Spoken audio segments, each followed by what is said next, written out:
Okay, and we're live again.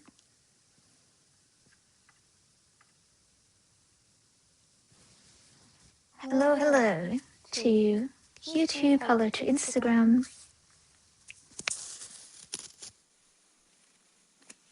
Hello, Recombo 4. How are you doing today? I'll be working on some fursuits, or on this fursuit specifically.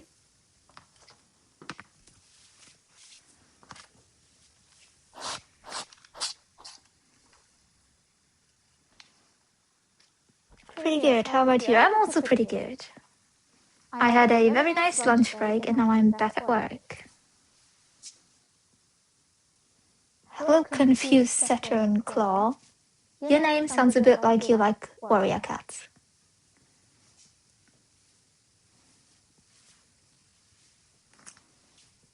So I cleaned up a good chunk of the markings on this costume, but a few are very much still missing.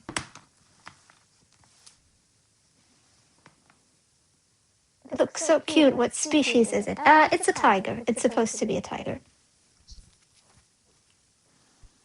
By the way, you guys, just so you know, I'm streaming on Instagram and on YouTube at the same time, so if you see me answering comments that you don't know where they come from, they're from the other platform. Okay, I was looking for one of my tools. Here it is. Here it is.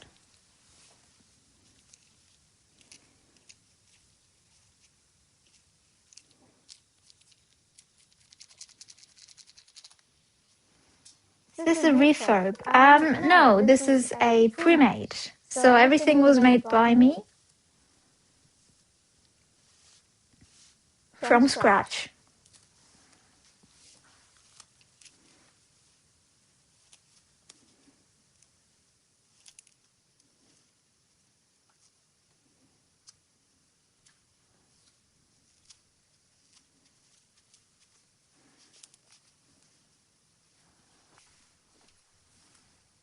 Hello again. Yes, hello again. Welcome back. I used to kick mask videos for my first edit and they were very helpful. That's good to know. I'm happy I could help you with them. I'm still planning on finishing the series. I know a bit is still missing, but I don't like what I got going on. So to some extent, I would love to redo like the videos that aren't done yet, but I think I just have to be okay with making a not very good video. It's beautiful. I like the markings on the face, very nice. Thank you. Thank you very much.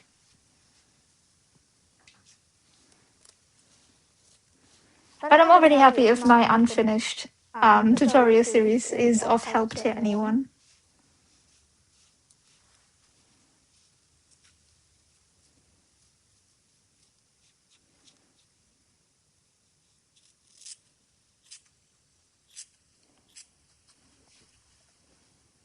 It's like a Valentine's tiger. It is a bit. It's inspired by strawberry bubble tea, or that's the name, that I've come up with for it. But it's also very Valentine, that's true. And for some reason, this marking is just not really doing what I wanted to do. I feel like the more I cut, the worse it gets.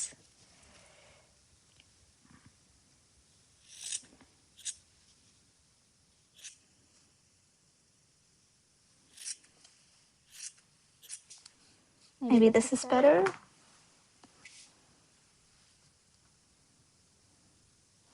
Is this gonna have big brown eyes that look like boba? No, it's gonna have green eyes.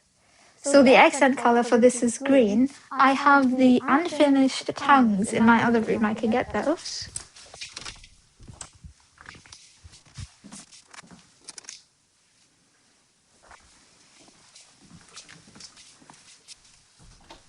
So this is the nose. I have a bright green nose and a bright green hair tuft up here. And it will have bright green tongues. And then green eyes to tie it all together. In order to really further this idea of strawberry, I felt it needed some green. So it's a very lemon-like green. That's so cute. The pot looks amazing. Thank you. Yeah, I wanted it to be, very bright and friendly and in your face. And I think the combination of red and green is very in your face.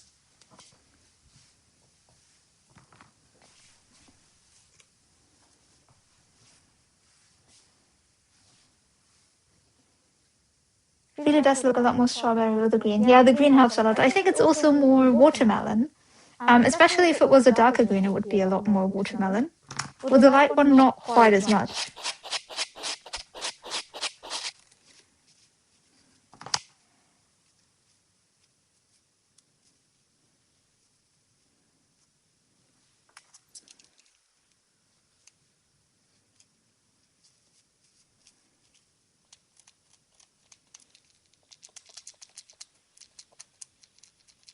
If you're wondering what I'm doing, there was white fur stuck in the seam, and that made it look like there was a bit of a gap there. I just used my weird tool to pull that out. I think the pink also helps with it not being so much watermelon. Yeah, it does. If I had like smudges of black in here, we would also be more watermelon. Though, fun fact, this red color is called watermelon.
So, like the name, Strawberry Bubble Tea is just a working title. It's not the actual name of the character since it's a pre-made. I try to give those names that no one wants to keep but that describe the project. So that customers feel comfortable to just pick the name that they actually want for the character once they purchase it.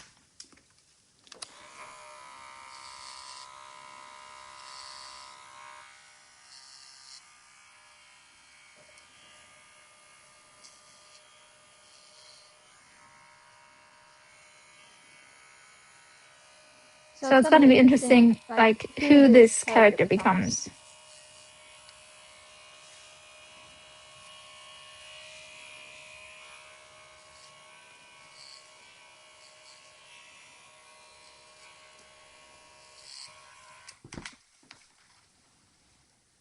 Do you have shaving tips to keep it smooth? Yeah, so my first tip would be to pre-shave, and that's what I do. So all of the fur on the face is pre-shaved before I do sewing. And then only do cleanup once it's glued on. On this one, that's a lot of cleanup because it has a lot of markings, but on a simpler character, that would be like much less. But here you can see this is basically, all of this was shaved before sewing on this side. All of the markings just need a very severe cleanup. Good morning, Celestial Goldheart. It's not morning where I am, but good morning to you.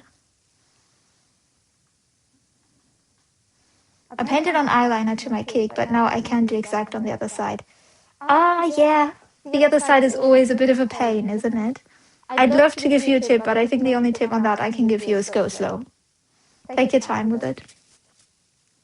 Also, if you guys hear me breathing weirdly, that's because I'm wearing a mask.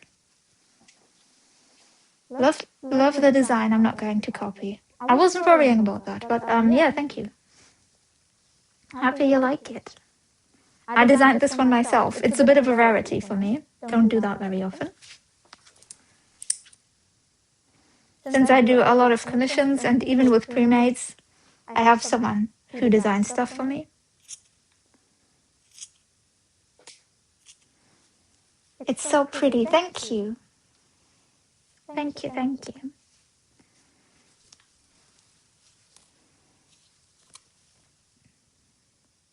Yeah, I hope it finds a good home. Hope I can bring someone joy with it once it's done.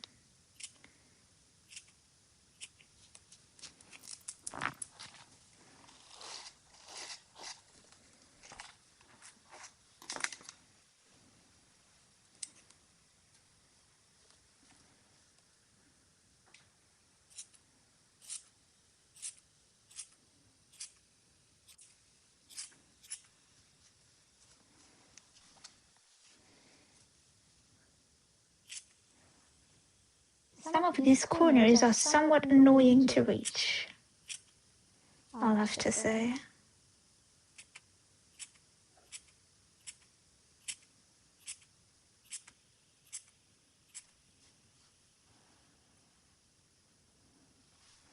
I've been thinking of making a fursuit, but I can't think of a design. I need help. I mean, I have time, and my head is free, so we could brainstorm something. I mean, this one is obviously food and dessert themed, if only loosely, so you could do that. Do something with your favorite drink, your favorite dessert. Got a lot of asks if I could do my favorite dessert. Which then led me to the question as to what that even is. Another option would be to just do something relatively realistic in color and add just a splash of something colorful. Pick a species you like, mostly realistic, and just a bit of blue or red or yellow or whatever. You could pick an animal you feel connected to. That's also a very good idea. If there's an animal that is a bit more you,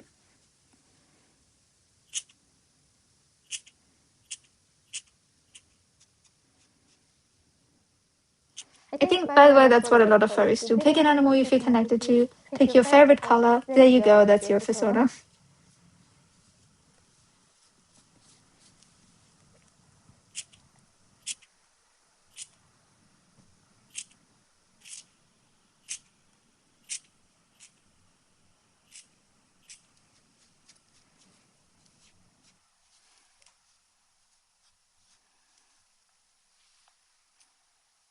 Thank you so much. Of course. Of course.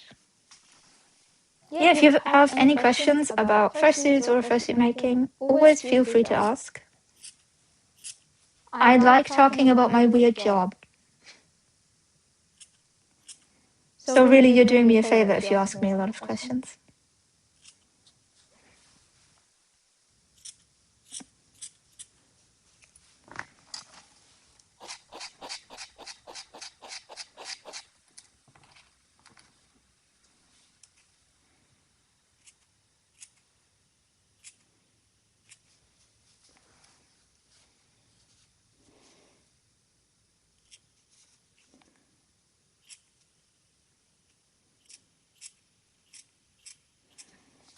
I feel like trimming the markings is one of the most nerve-wracking parts.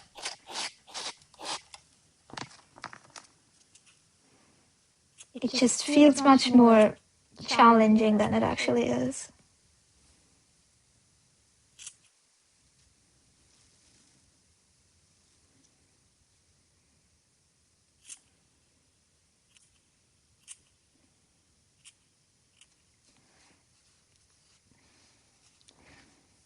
I think the harder part will be to get all of these markings symmetrical on the other side. Kind of intimidated by that. But I'm pretty sure I can get it done.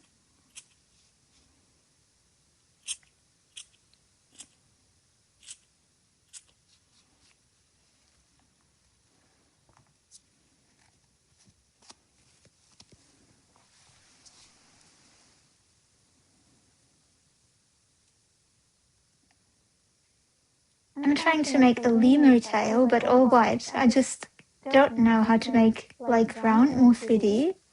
I mean, how are you making the tail currently? Is it like stuffed?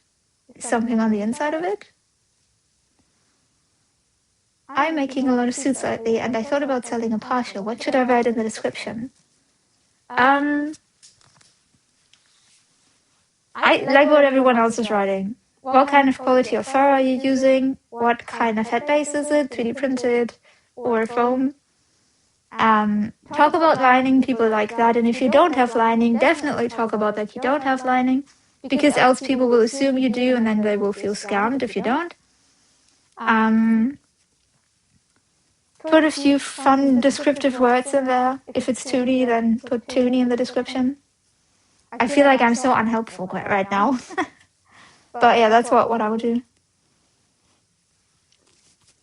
People often ask about character rights. So if it's a pre-made, always put in that it comes with character rights. Even if it's not quite a character yet, even if it doesn't have a name or a backstory, tell them that it comes with character rights. Because a lot of people don't know how pre-mades work, and they think somehow that they need to change something about the character.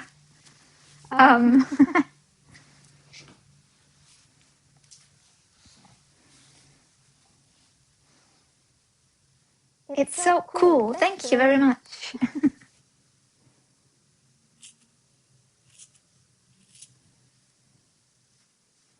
It's like a hypermotion tail with EVA and foam.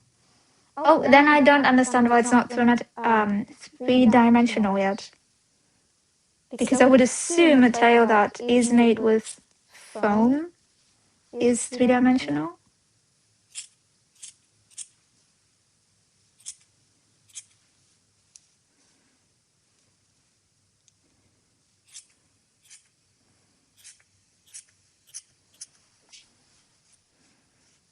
I think I could have made this a bit slimmer.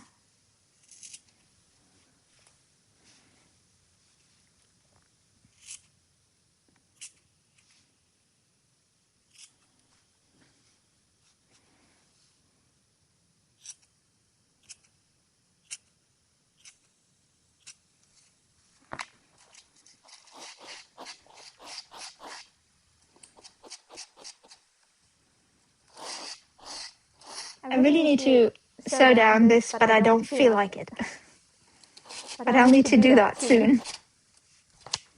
Should stop procrastinating on that.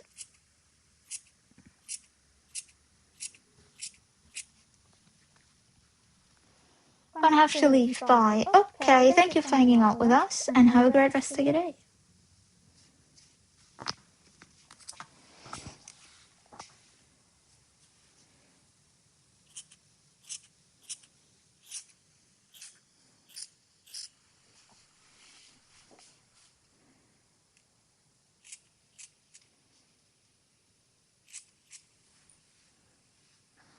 I'm back. Welcome back. I made a Therian den. I don't know what that is. What is that?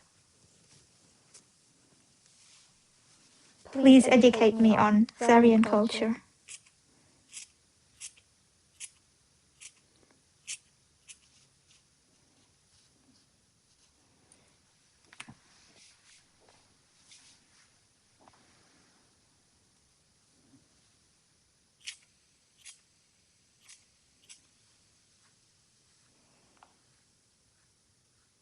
A Therian den is a little place Therians hang out. That's so cute. I also want like a custom name for a place I can hang out. That's not just the living room.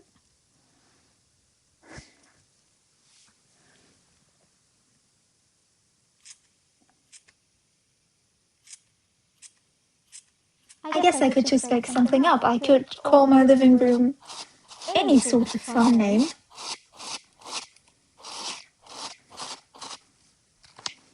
No one can keep me from doing that. Okay, I think side one is pretty much done. Now I want to shave over that one again.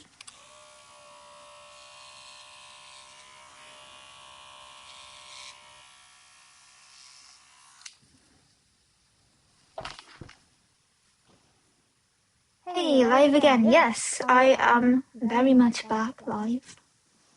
My break was a bit longer than intended. I planned to take a break for like an hour. It ended up being two, but I'm back. Maybe lounging area. Lounging area is very bougie. But I don't know, it's not magical enough.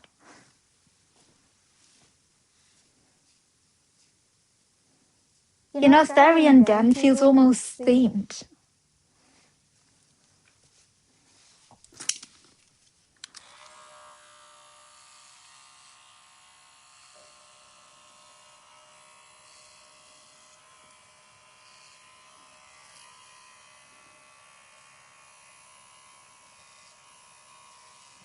Okay. There's a bit of an echo. Oh, okay. I don't know what to do about that. I apologize.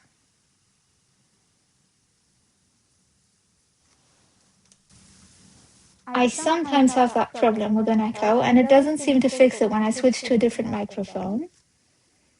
So I don't know what the issue is, sadly. I would love to fix it, but I don't know how. Whenever I had an echo, it seemed to just leave after like 5 to 10 minutes.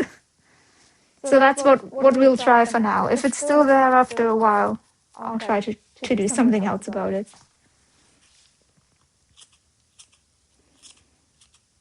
I'm still pretty new to streaming, so I don't always understand what's going on.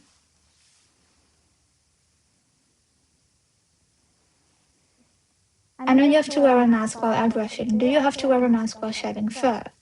Yes. So depending on what you're doing, I would even recommend different masks. So currently, now my voice should sound a bit clearer. I'm wearing this type of mask, which is, in my opinion, good enough for what I'm doing because I'm not shaving huge amounts of fur. This is just tiny steps. But when I shave a big amount of fur, I go for a respirator. But I don't like streaming with a respirator on. I think it's bad enough with this mask. And so, I move back and forth. But if you only want to get one mask, then get a proper respirator.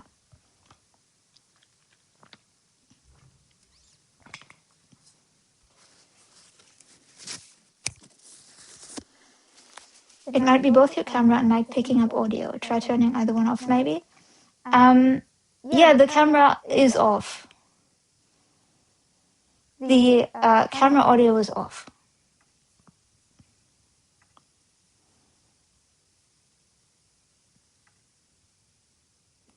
And I think it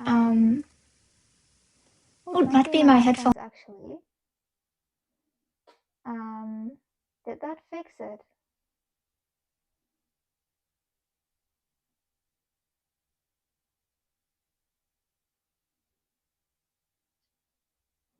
Okay, I turned off the audio of my headphones. Potentially, that might have fixed it. Why is no one watching the stream? In fact, people are watching the stream, they're just not really watching on Instagram. Just for everyone new, I'm dual streaming on Instagram and on YouTube. And YouTube is quite a bit busier, but if you guys are wondering why I'm answering questions that you can't see, that's the reason.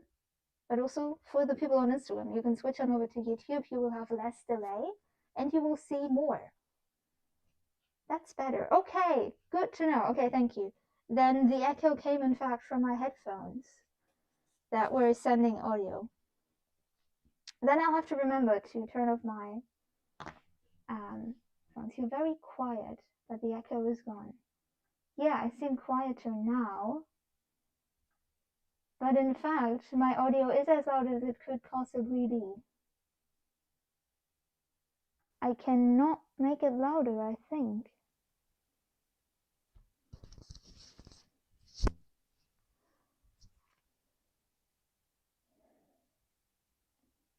No, it's as loud as it could possibly be.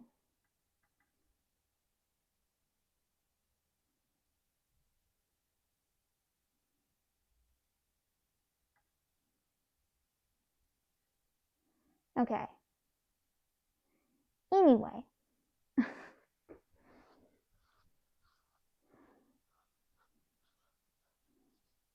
Now it's perfect. Okay. Good to know. So I wanted to get to the second side of this.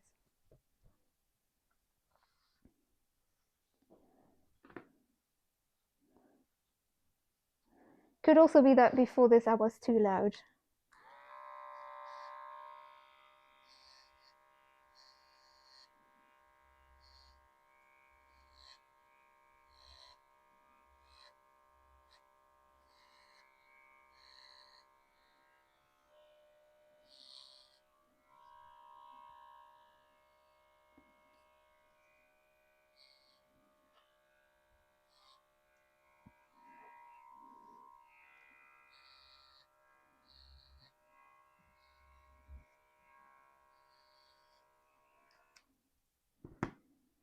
How do you make the neck part? Okay, I wish I could easily answer that question, but it's not quite that easy. I have two methods.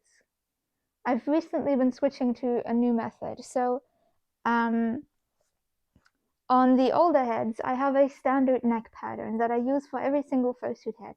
I always make slight changes to make sure that it fits, but it's a standard pattern. I can grab it for you and I can show it to you. Should have that. Maybe I don't have that. Maybe I already threw it away. If you're very unlucky, I have. But I'm not the type of person who throws stuff like that away. Now, here it is. Here, half of it is. Here's the other half.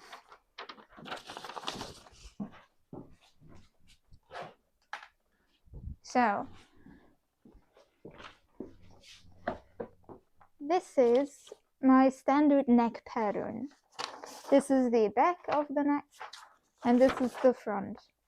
And so this is how I used to do all of my necks, just the standard pattern. I would adjust this curve, and I would adjust this angle and how wide this part is, depending on the head. And that works decently well. However, I've been switching my methods around, and for the newer heads, I make a 3D model of the entire head. So basically, this is my 3D model for the head I'm currently working on. And I made this and I sculpted it with the neck. And then I digitally made a pattern of all of this, including the neck. This is a bit more advanced. So if you want to make a neck, then, and you're a beginner, then go for like a standard neck pattern. And you can use mine as inspiration if you like. These are pretty simple. Like this is the back, this is mirrored over. Here's where the shoulder is. Pretty simple. This is the front part. This is basically where the chin is. The shoulder corner is over here. And this is where the chest comes a bit forward.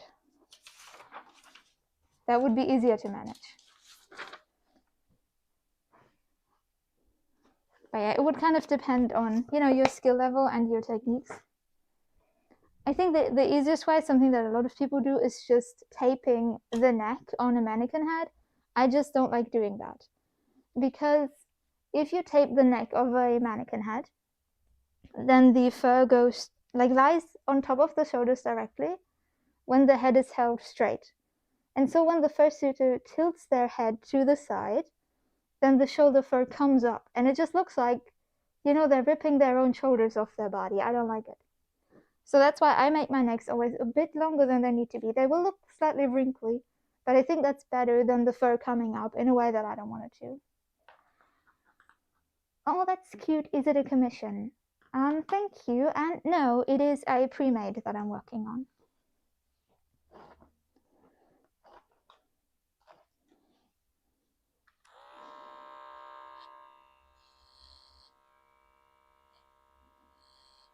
Oh, but also, since we're next, with necks, you have to think about what you want to do with them as well. Like if you want a dainty look, then you need to get as thin as possible, and then you will need a zipper. However, a lot of people have been putting these neck fans under them, and then you need them to be super big and covering. I had a fursuit returned to me because the customer wanted to use a neck fan, and it wasn't possible with the neck I had built, so I made them a bigger neck for their costume. So that's also something to think about if you want to make fursuit necks. Now I've definitely info-dumped on you.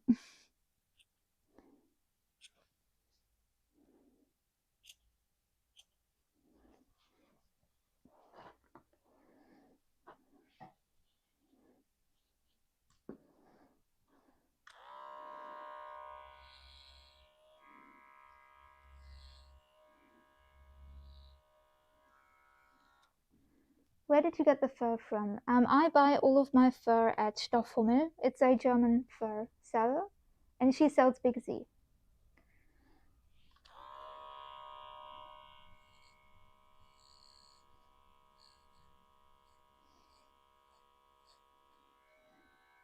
And I think I should ask her if she wants to sponsor me with how often I say her name on my streams.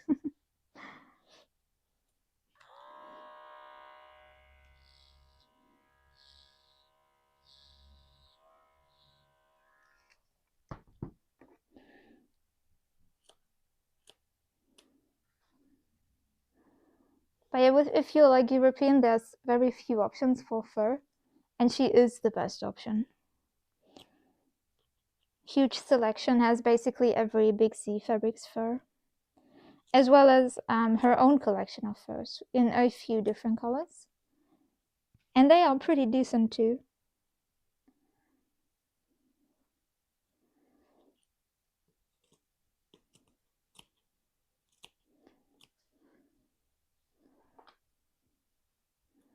And I did not glue this on correctly, as I'm noticing. Oh well, I can do that later.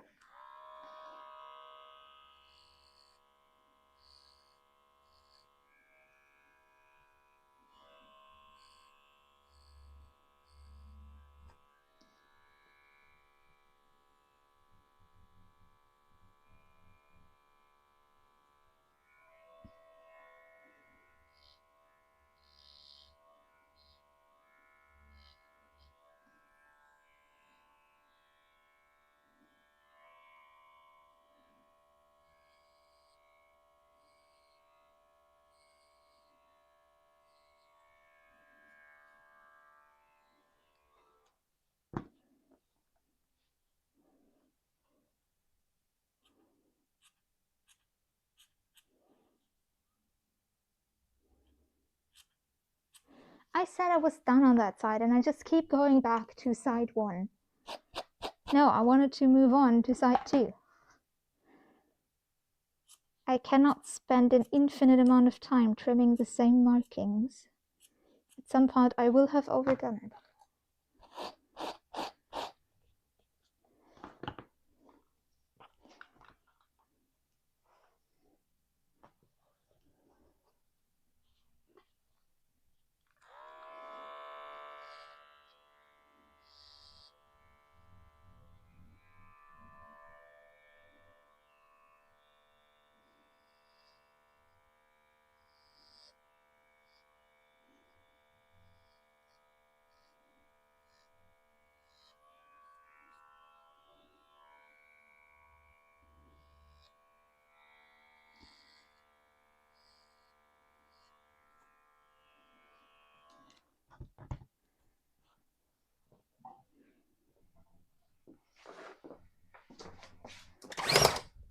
Okay, it's really dark in my workshop today because I closed all the blinds, wondering if I could keep the heat out, but it didn't work. I'm just wondering, do you sell on Etsy? No, I don't sell on Etsy. I used to sell on Etsy, but the fees were eating me up, and they wanted more and more and more of my personal information. They wanted to save a picture of my ID for like 6 years or something. I was like, nope, this is the end of our partnership. You can get some of the stuff I'm selling on my website if you want to. However, the only stuff I sell over there currently are 3D models.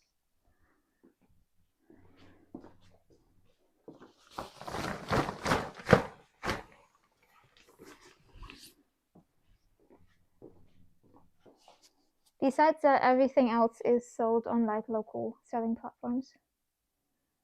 How much time have you put into this already? It's hard to say. The thing is, I've done everything on this head on stream, pretty much, besides the gluing. And, well, if I do stuff on stream, I'm answering questions, which means it takes longer. I'm pretty sure that I've spent about 16-ish hours doing the sewing. Maybe 2 with making the patterns. A lot of time went into cutting out the fur. Not sure anymore. Is your website linked to your YouTube? I don't remember if I did that. But my website is creatorium.de or .com, both should lead you there.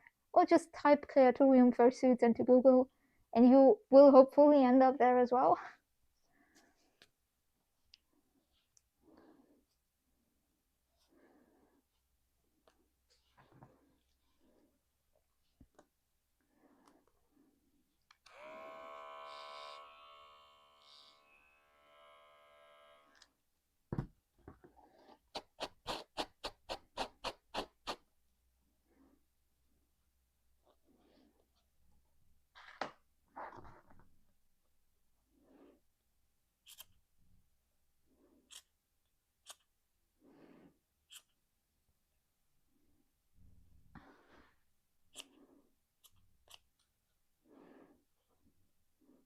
It always feels a bit wrong to just grab into the nose of a fursuit. It's like, I'm doing something forbidden.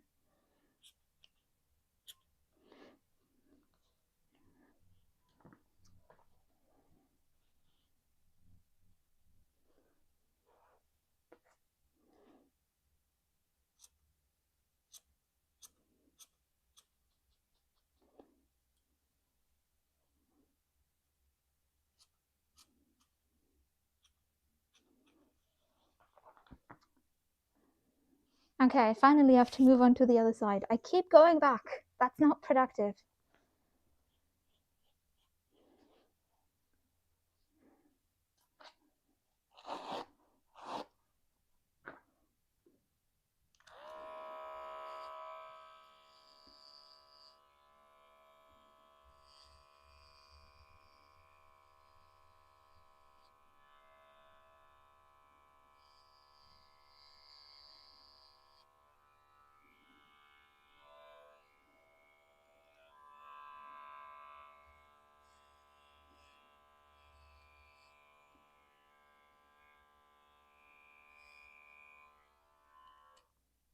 Just check, the website is in fact connected to YouTube. Oh, great.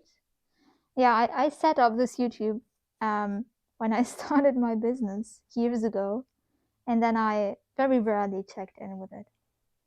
I was originally streaming on TikTok, but TikTok doesn't like me streaming there very much. So I decided, why not go to a platform that doesn't keep bullying me and restricting my content? And this far, I'm really enjoying YouTube.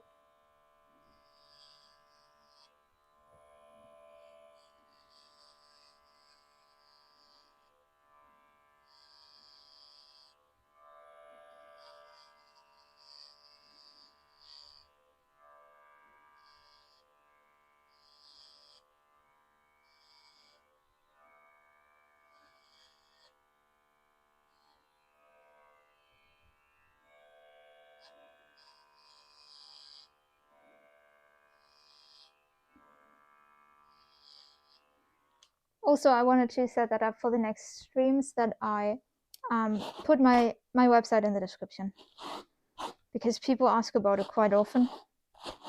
So why not make it easily accessible?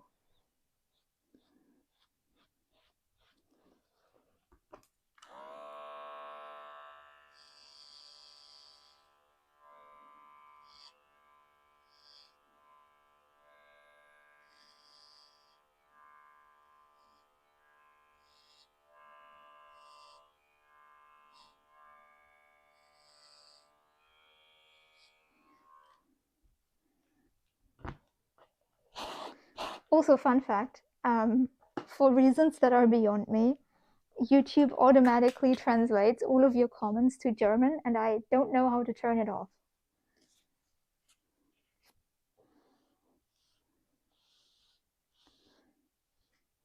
And the funniest part about it, that it translates it to formal German, not friendly German, Not the way you would talk to your friends, but more so the way you would talk to your boss or something. You all are very polite in German. I'll figure out how to turn it off, hopefully very soon.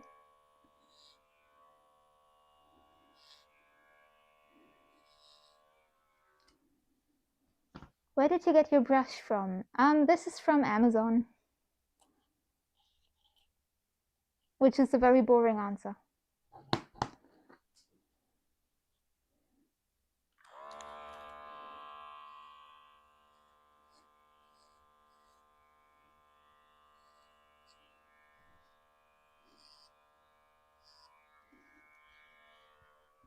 Stop going back to side 1. Stay on side 2.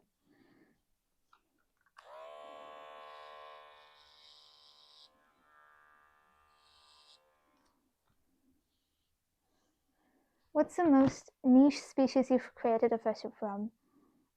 It's a Noctarian.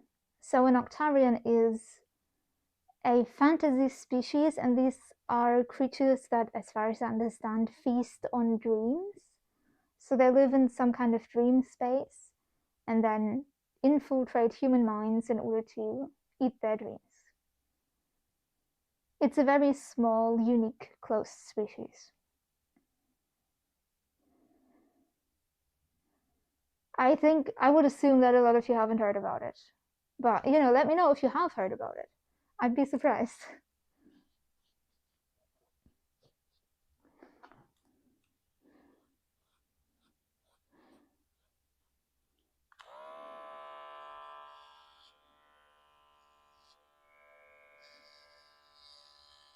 I also have my own Noctarian. And I've been thinking of making her as a fursuit for myself, since my fursona is not quite in reach. Probably won't make my fursona in the near future, maybe never. But my Noctarian is more doable. Though, to be honest, they look like a very standard, unique species. Like Sergals and Avali, it's like in between those two. Those have very similar head shapes, in my opinion. It's just this, like, vaguely dragon adjacent, and Sergals are more pointy and more cheese, and Avali are a bit more rounded, but it's similarly shaped, in my opinion.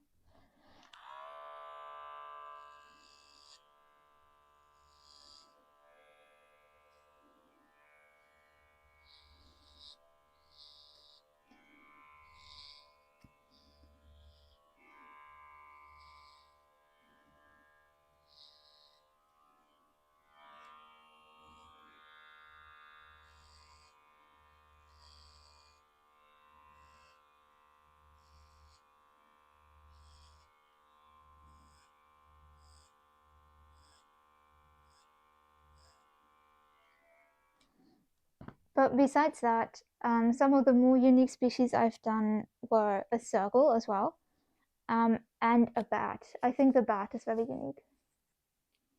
I love Sergals. I think they're very cute as well. I think what turns me off of them is the moving jaw, because I feel like a Sergal needs a moving jaw, and I just don't like making them that much.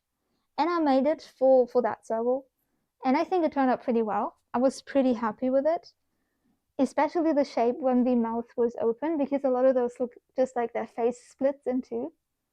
But I made it look like he was just smiling. I made it look like he was telling a really dumb dad joke, and I loved that. But I don't think I'll make one again because, I don't want to make another moving jaw. I was thinking about maybe making a moving jaw for myself because I can test wear it better.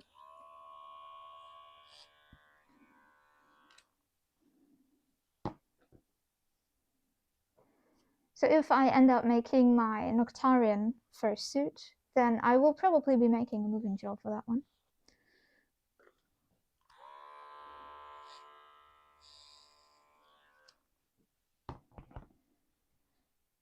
I figured out kind of what I want my fursona to be. It's a Maine Coon cat, which is one of my terrier types, and that mixed with a dragon. The color palette I want it to be is green, blue, and yellow, and black.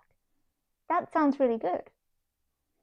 I've been absolutely obsessed with everything that's dragon recently, so I'm totally on board with that idea, and I love it. Will you give it horns? Because dragon for me is immediately horns. I think I'm just obsessed with horns. I really want to make some. I really, really want to make some.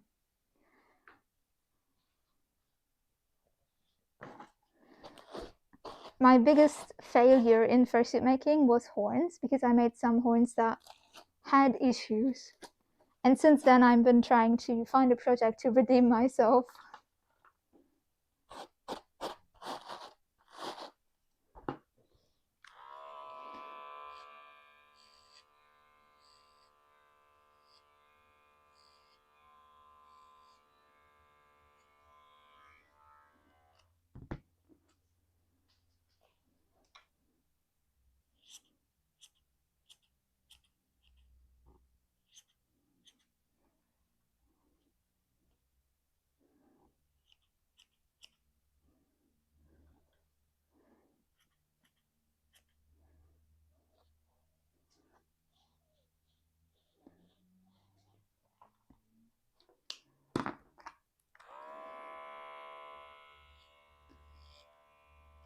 So I think if I see like a combination of a dragon and something else, it tends to be a dog. So cat and dragon is also a really fun combination. Very fresh and new and different.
Oh.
Hello, geckos dragons. How you doing? I think I asked you that this morning as well.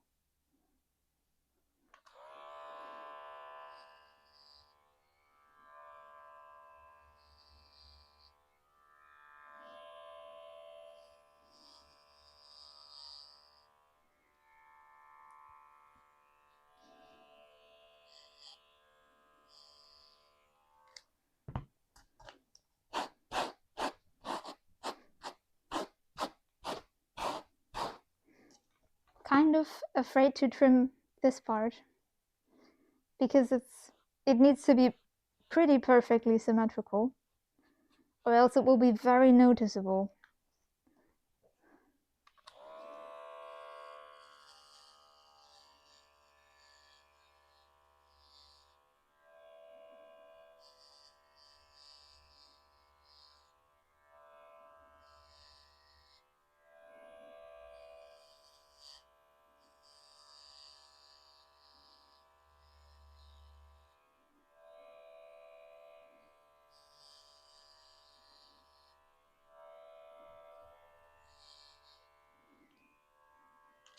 Okay, that's already a bit better.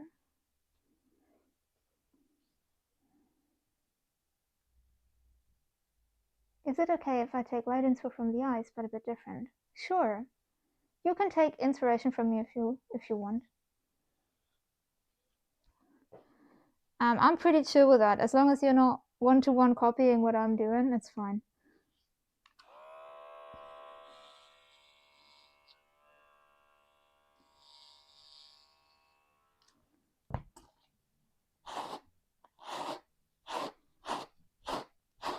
I know there's some fursuit makers who are really, really, really strict about it, but not me.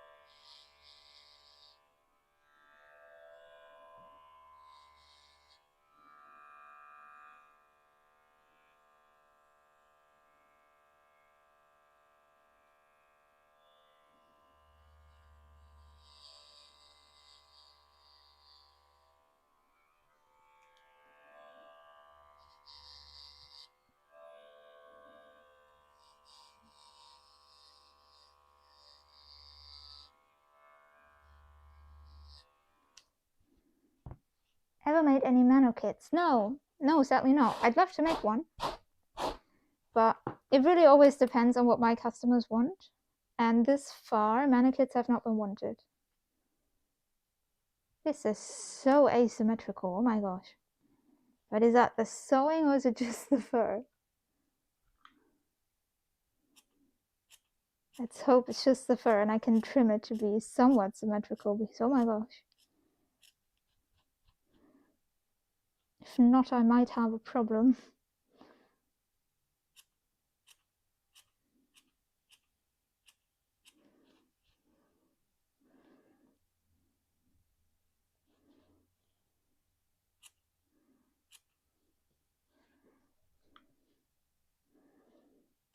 Yeah, with fursuit making, a lot of people end up in like a category. And I made, when I started my business, a fox pre-made. And my first commission was also a fox. And since then, I've been haunted by foxes.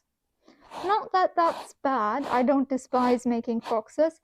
It would just be great to have a little more, you know, variety.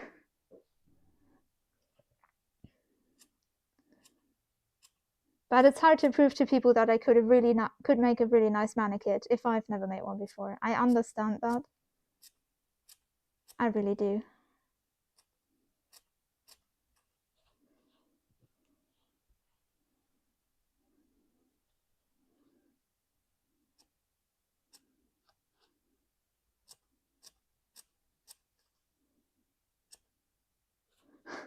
There's a magnet in here, and it keeps on attracting my scissors and pulling me off from where I want to go. That is so impractical. Oh, this is such a gamble. Ugh, that was scary.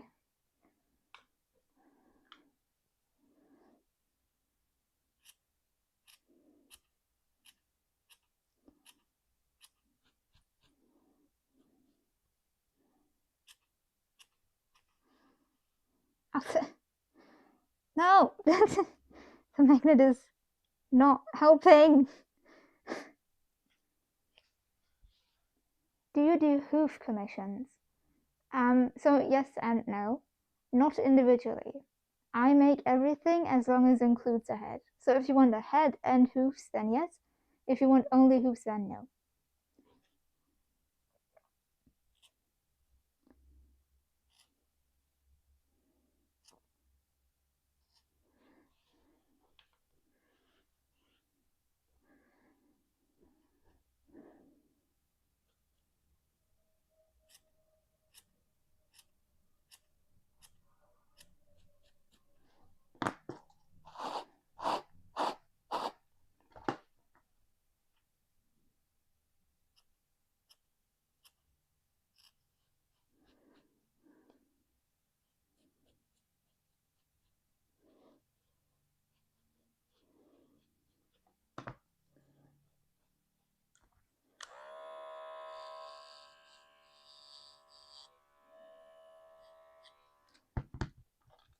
I in fact like make pretty much every species. I would love to get to a point where I've said I've made every species, but obviously there are way too many. That's unrealistic.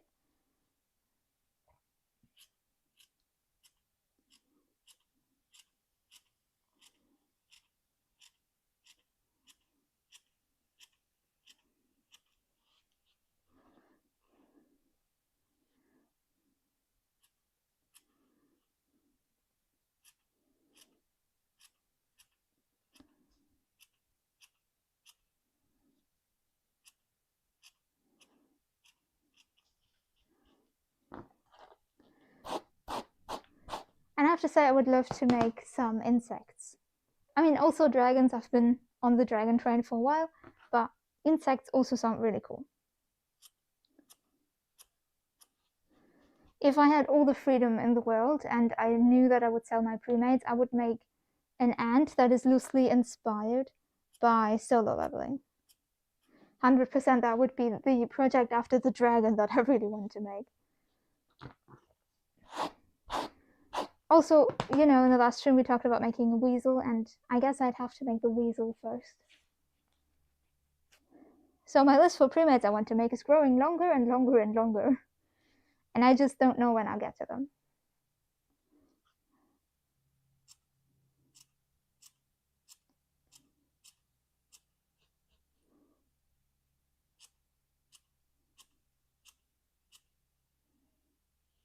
Solo leveling mentioned. Yes, I love solo leveling. I have not watched the anime because I appreciate the manga too much. I've been hurt before. I was afraid.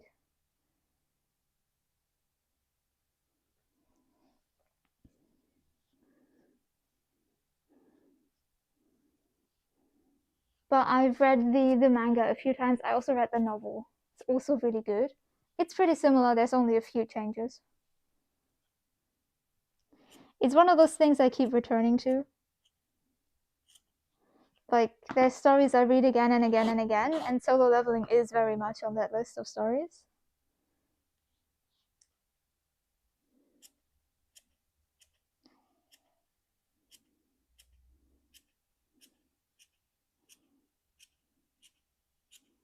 So I can't tell you how often I've consumed it, just that it was often. I, a while back, made a dagger from solo leveling, like the Night Killer dagger. And I don't have it anymore. I forgot it at a convention. And for now it's gone. Maybe I'll get it back at some point. But I would show you, I just don't have it on hand right now.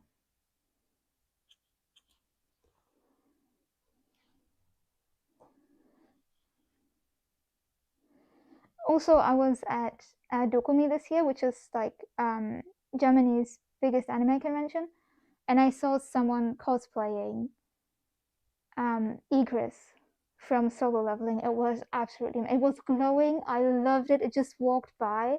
I was working because I was like volunteering at a table there.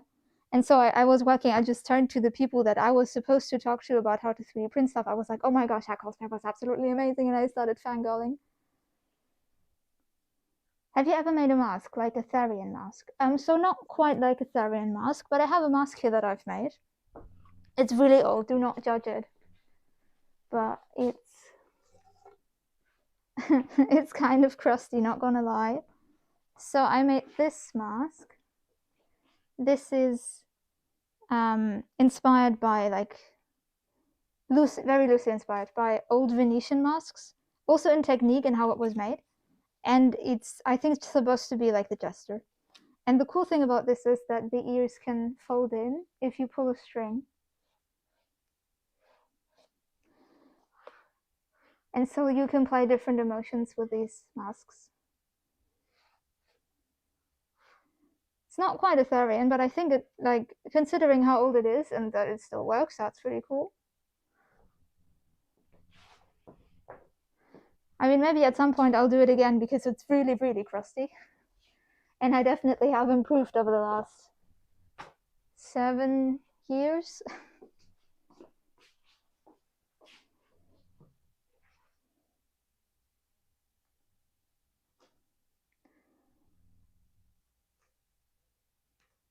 OMG, I love it. It's honestly better than mine.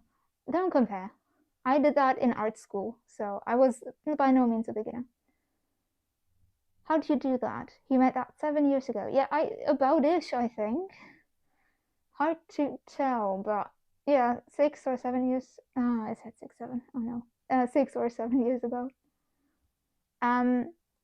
There's, you can't see in there, but there's cable ties in there. So cable ties will always snap back to upwards position.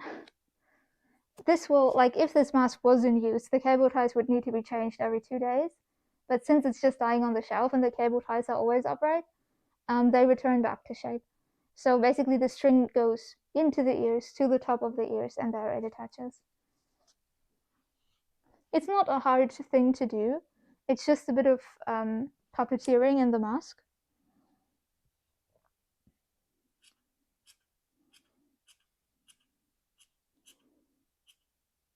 And it's something that I would love to implement into fursuits. That would be so cool. But it's quite fiddly, and the system that I have going is not quite good enough for fursuits.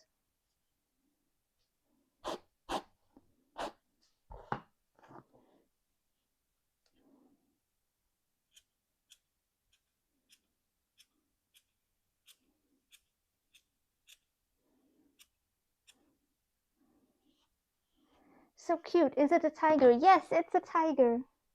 That's why it has so many stripes. And thank you.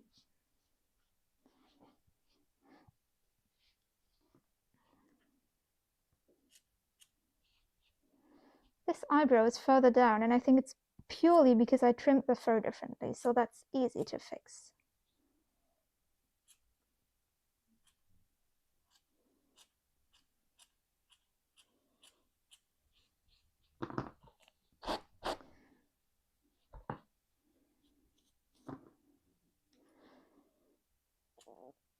Yeah, sometimes I dream about making really complicated fursuits with a lot of systems, like moving jaw, moving ears, ones that blink if you pull strings.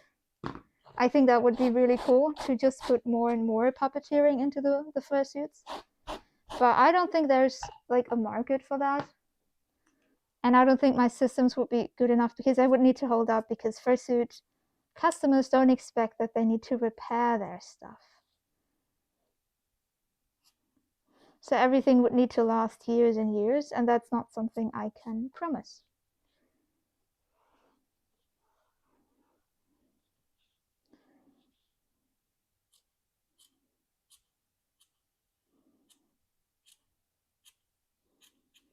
But maybe I'll do it for myself. I would love to have a really expressive fursuit for my videos.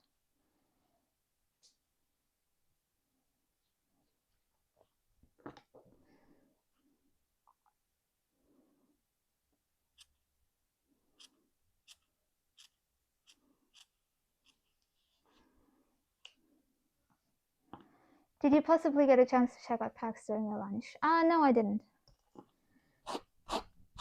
My lunch was also a bit longer than planned because my aunt came over and wished me a happy birthday, and so I didn't have a chance because I was busy getting flowers.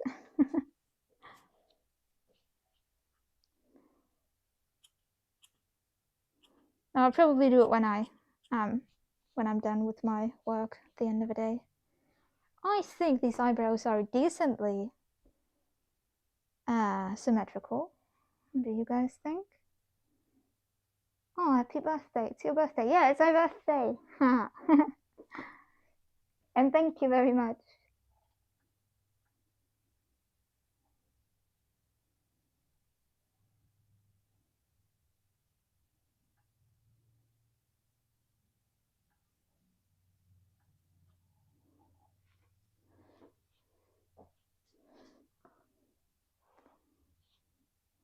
Happy birthday. Thank you. Not the type of person who like celebrates a lot.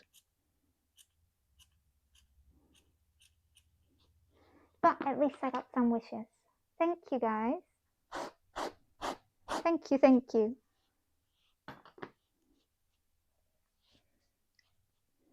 old now.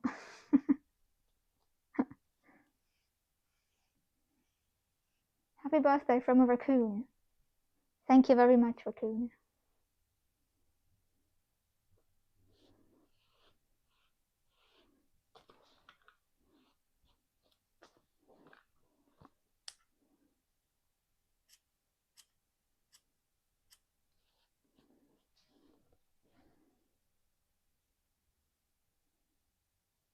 Happy birthday. You know, I think I just have to say it's my birthday every day because then chat suddenly becomes so active. Thank you guys, you're all so kind. Is this going to be a personal suit or is it a commission? Neither. This is a pre-made. This suit will be for sale at my next convention.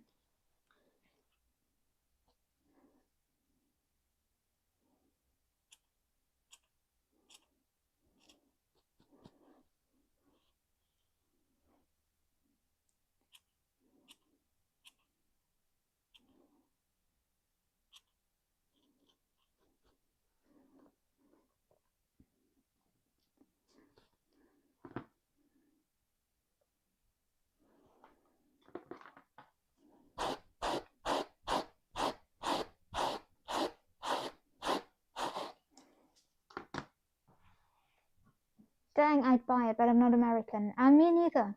I'm from Germany. So, if you're any idea what your next convention is?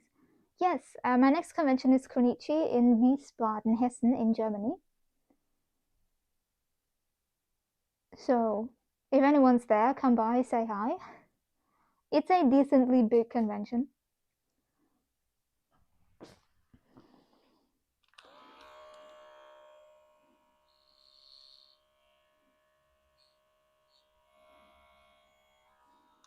Also, if you tell me that you like know my social media or you follow me or something, I'll give you a sticker.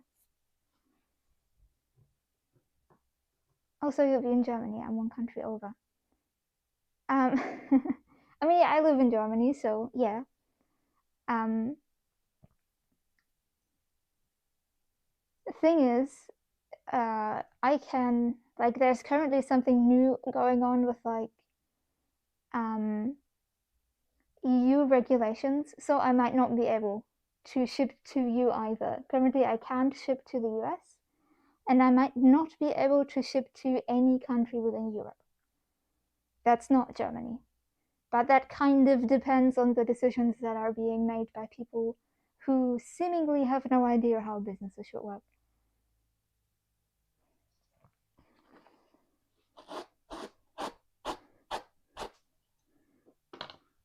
So technically, if you wanted it and you wanted to get it before I have to stop shipping to Europe, you'd have to get it before August 12th.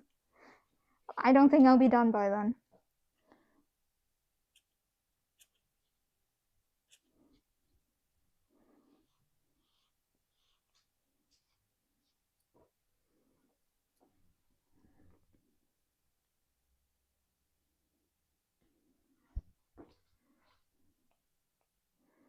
Do you all like my profile pic? I have to say your profile pic is so small, I can barely see it. Are you going to be on Dokumi next year? So I'll try to be there. I had a table not this year, but the year before. And the way Dokumi does tables in the artist alley is that a very, very small number is handpicked, and a big number is just a lottery. So you have to get lucky. And I was unlucky this year. I was there anyways doing other stuff. So there's a good chance I will be at Dokumi either with a table in the artist alley or once again doing other stuff.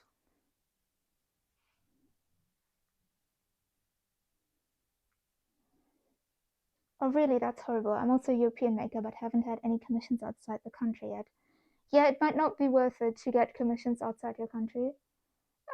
Depending on how it goes.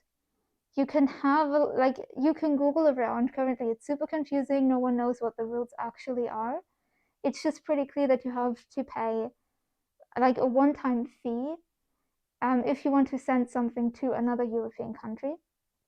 And this fee then allows you to send stuff for the entire year. So if you send one package, you have to pay that fee. If you send like 20,000 packages, it will be the same fee. So I will just add that to my shipping within the European Union, or I might not ship anymore. But that fee can be pretty high. Like, everyone says a different number. No one really knows how high it actually is. Some people say, oh, the fee is like 100 euros, which is still okay. Some people say the fee can be up to 1,200 euros, which is too much. So, yeah, if you want to research it, good luck. I'm entirely overwhelmed.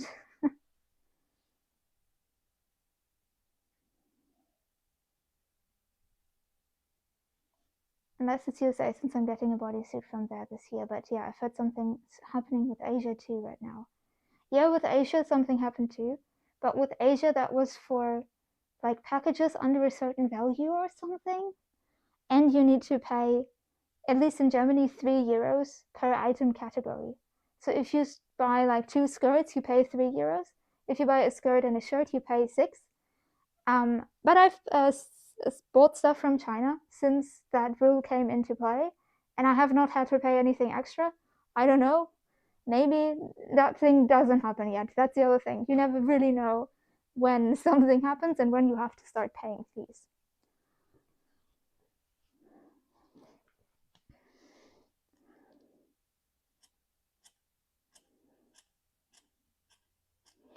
Anyway, I think that's a rather like uninteresting topic for the rest of the chat. Stop talking about weird fees. I think you get a fee for electronics and stuff, like a bigger one. I'm not sure. I live under a rock. No one's sure. That's the issue. No one knows anything that's going on. It's just that we all are internally and externally screaming. Like for a lot of small businesses, these extra fees could be the end of the business.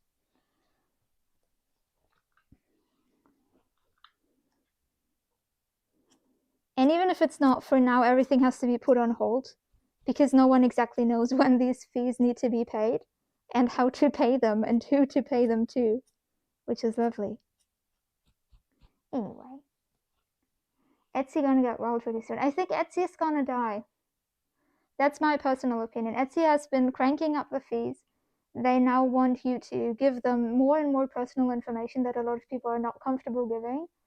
And the European Union is bullying small businesses. So Etsy might just perish. I know a lot of people that are currently, like, my Etsy is already closed. I know a lot of other people who are also closing their Etsy because they don't see the point anymore. It's full of feeds, AI, and high shipping costs. Yeah, and Etsy like bullies you into shipping things out at a rate that's impossible for some small businesses as well. There's just, they expect you to operate like Amazon when you just can't.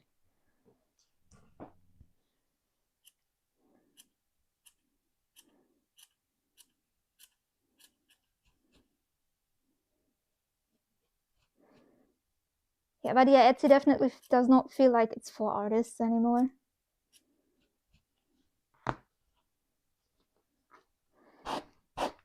And also the amount of drop shipping on Etsy is ridiculous. I think drop shipping should not be allowed on Etsy. And I think Etsy should crack down on that, but if they do, obviously they're losing money, so they don't really care.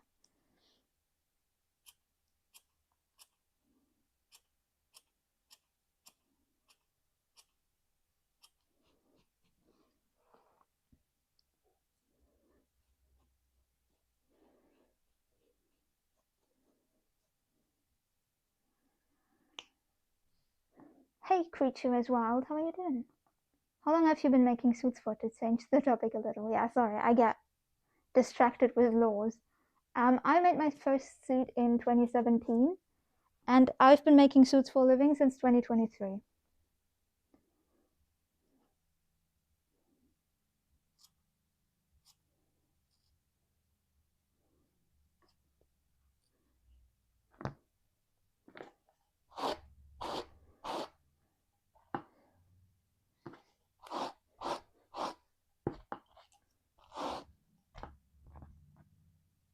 Wait, why is that so cute, the suit you're making? Thank you. This is a tiger that I'm working on, and I'm glad you like it.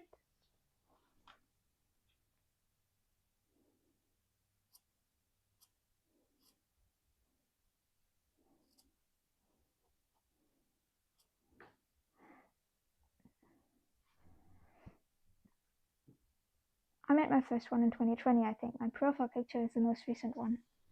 Okay, so your profile picture sadly is tiny, but very pixelated. But from what I see, it does look cute.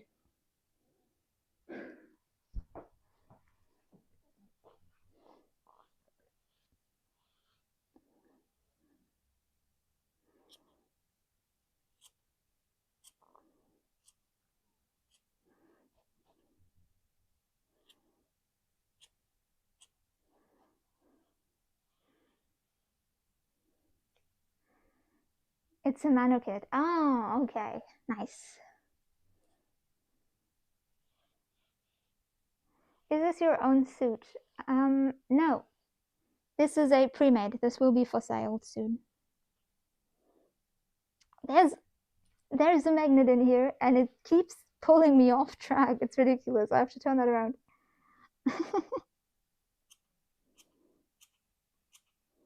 Bullied by a magnet. That's not okay.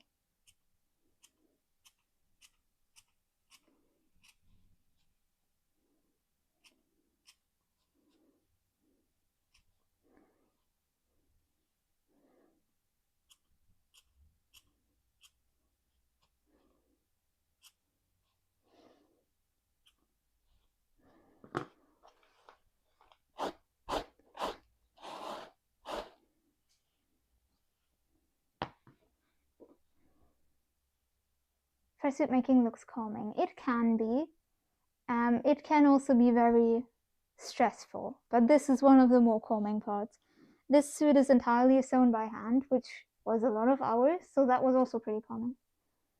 Oh no, tongue magnets always stick to the sewing machine. That as well. Tongue magnets can also be hard. This suit will also have 2 tongues, and I wanted magnetic hair. That's why a magnet is up here. I, in hindsight, think I should have maybe placed it here instead of here. I might, if I manage to, squish a magnet in here as well, just to be sure.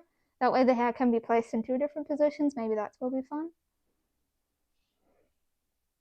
Hand sewing the face always. Yes, me too, honestly. Like the faces, like everything where the fur is short, I do by hand. If the fur is long, I do, depending on the size of it. So this is, I feel like, obviously hand stitched. All of these parts are done with the serger to make it nice and clean. Oh, the fur flew away to everywhere. I'm good. It's good that I'm wearing a mask, because I would have taken a lungful of fur. I've been trying to use a sewing machine for the face, but it ends up not working out. Small markings are easier made by hand. Absolutely.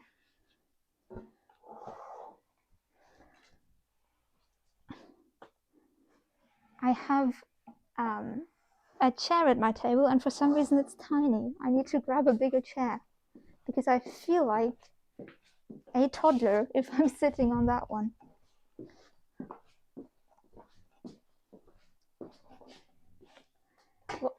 What do you sell on? I want to check you out, like a shop. I have a shop on my website. It's mostly digital products though. I have, I think, 2 fursuit heads up there, and besides that, just digital stuff. And you can find my website on, like, it's linked to my YouTube, and it's just creatorium.de or .com, both work. Do you hand make the tag on the inside that has your logo on? No, I don't.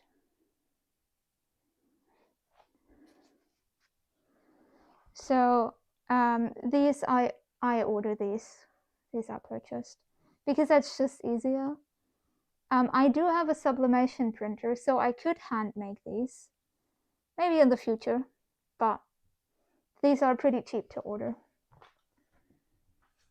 If it doesn't sell immediately, which I doubt since it's beautiful, I'm gonna have to hop the border to get it. We'll see.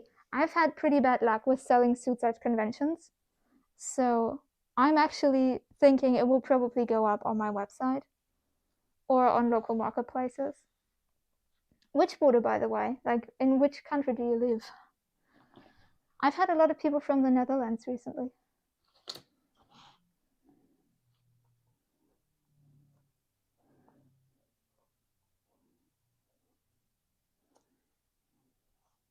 Poland. Okay, yeah, okay.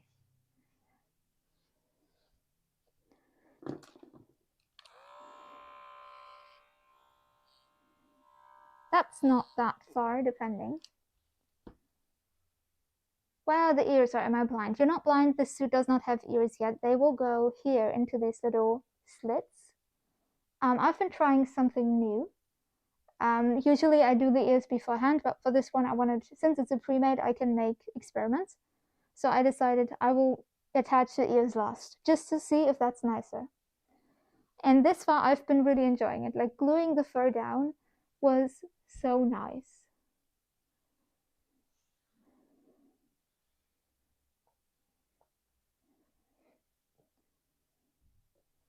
The suit is kind of in my country colors. Oh, yeah, maybe it just really wants to be yours. Your suits are so beautiful. Unfortunately, I can't buy. You know, that's fine. Thank you. First up, that's fine. Don't worry about it. I'm also just happy if people look at them and tell me they're beautiful.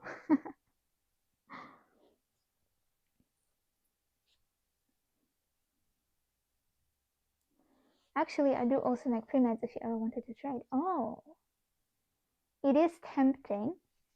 I would trade, but only for like value. So if your suit heads usually cost less than mine, or the other way around, I would think it's fair to, you know, exchange the suits and then one person pays the other.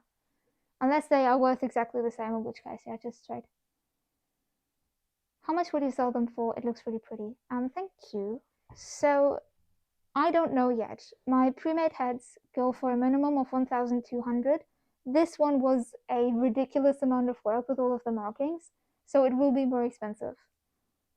Maybe 1.6, which is kind of high, but also this suit has magnetic ears. It will have 3D printed teeth for the very first time. It's quite experimental. So depending on how well these kinds of experimental things come out, this might go for a bit more or a bit less.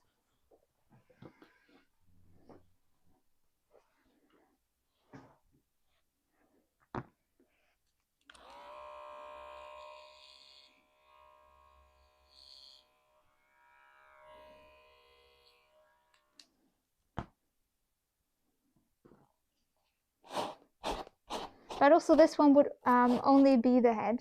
I usually try to make at least paws with it, but I don't have enough fur.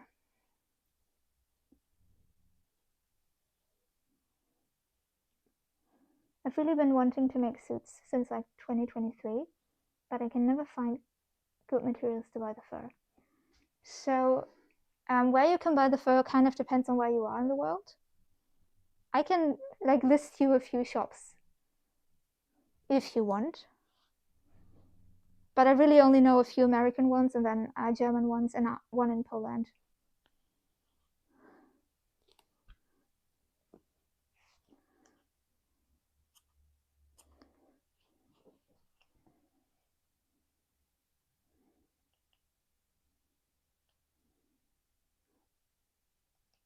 Mine are made out of foam though. I haven't started using my 3D printer yet, so I feel like it's a little more work, but I've definitely improved in quality. Yeah, it kind of, I think it not only depends on work time, it also depends a lot on quality. How much a fursuit is worth. At the end of the day, it depends on how much people are willing to pay, actually. I often do that I put a fursuit for sale, and if it really doesn't sell, even though there's interest, price goes down.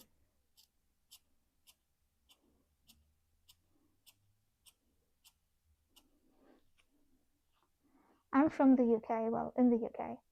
Okay, the issue is I often get questions about fur stores in the UK, and I just don't know because I'm not from the UK. I can second Ifuto. Ifuto is pretty good. I only like their shaggy, so they have different kinds of fur, and the only one I really do like is shaggy. The others I find not high quality enough for fursuits. But they are pretty decent furs. They've also been raising their prices recently. There's a fur seller in Germany, but that probably won't help you. So Big Z Fabrics furs are really good, but you have to get those from the US, unless you get them from Stoffhummel, who's a partner shop of Big Z here in Germany. You could check what would be cheaper for you to get in terms of shipping. And then what's also pretty good is apparently, and I have not worked with that one yet, Linda Wholesale on AliExpress.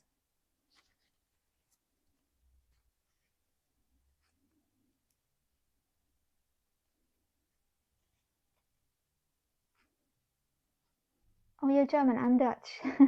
Yeah, I'm German. Hello, neighbor, basically. I've had a lot of Dutch people recently. A while back, my chat was entirely filled with either people from the Netherlands or people who wanted to move to the Netherlands, which was kind of funny.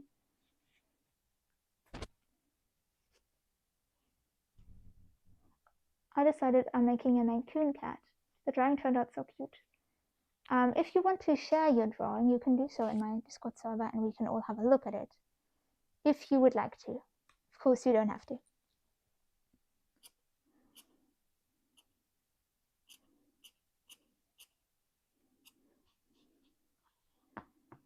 It looks good so far. Thank you. Thank you very much. I feel like it's slowly but surely coming together.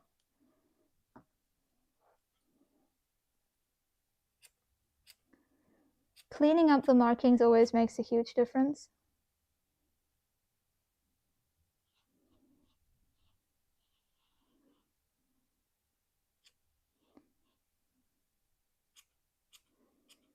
But also once the eyes go in, it's going to look much more alive. So very much looking forward to that.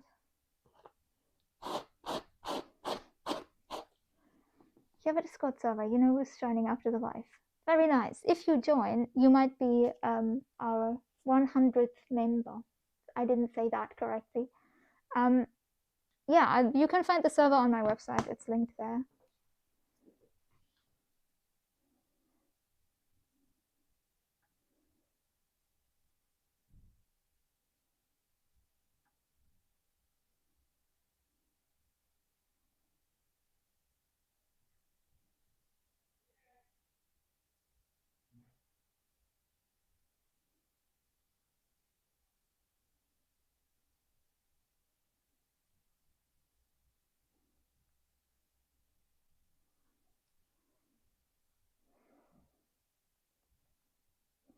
Another one of my dream suits are Protogen.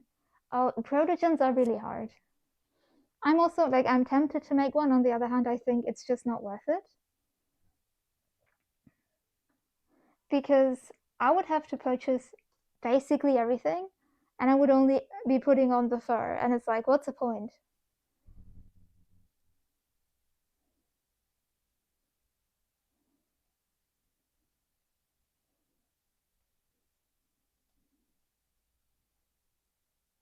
Hi, Rengoku. How are you doing today? Welcome to the stream. I'll be joining to show you my suits. Yeah, absolutely. I'm happy to see suits. We have a little area to chat about fursuit making that's entirely empty and no one ever chats there, but I did set it up.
OMG, the sound of the fur cutting is so satisfying.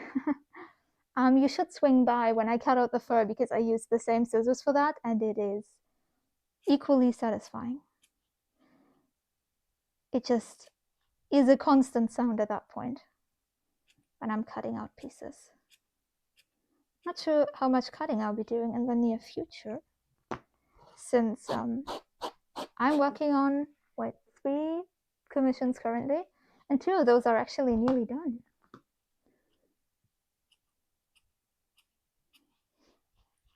Any tips for a good shave? I find shaving really hard, so I'm not sure if it makes sense to take tips from me.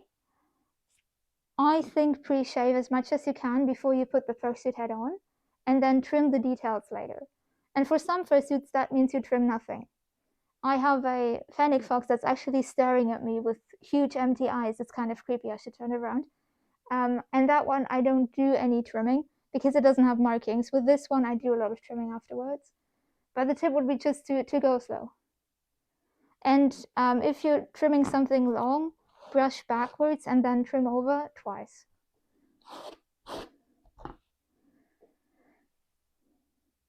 I suck to you because you're really cool. Thank you very much. I love the detail of the king symbol on the forehead. Thank you.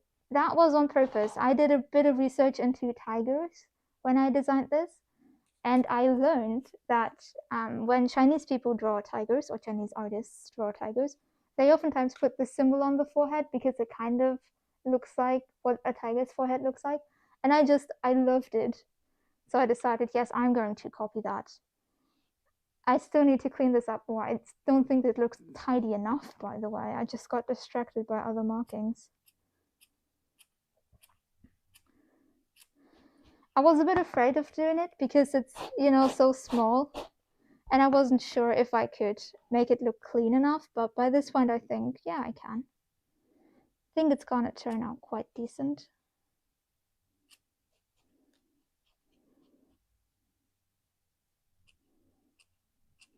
But also I think it's really cool that you recognized it, because I wasn't sure if anybody would recognize it. Bit off topic, but what type of music do you like? I am a bit weird. So I grew up on like 80s rock. That is and like mostly rock, a bit of pop music. That's what my dad listens to. And he raised me on that. And I love it. Absolutely love it. And then I love musicals with a passion. Do I love musicals? And then a bit of like alternative stuff. I think Aurora is absolutely amazing. She's someone I keep returning to. But also a lot of like smaller artists, indie stuff. And a bit of, Ren Fair type of music. Which is also, it's a weird combination. Also, sometimes I'm in the mood for a bit of metal or punk. I really like punk. There are some really nice punk songs. Anyways, yeah, I'm a bit of a wild card. I'm the 100th member now. Very nice. Welcome to the Discord. Why are people who speak different languages so creative? Because I know so many artists who speak different languages and they're so creative. I'm not sure if that's like the connection here. I just think there's a lot of people who speak multiple languages actually. Or do you mean languages that are like not, like what is different language? Does it mean multiple languages, or does it mean natively not whatever language you speak?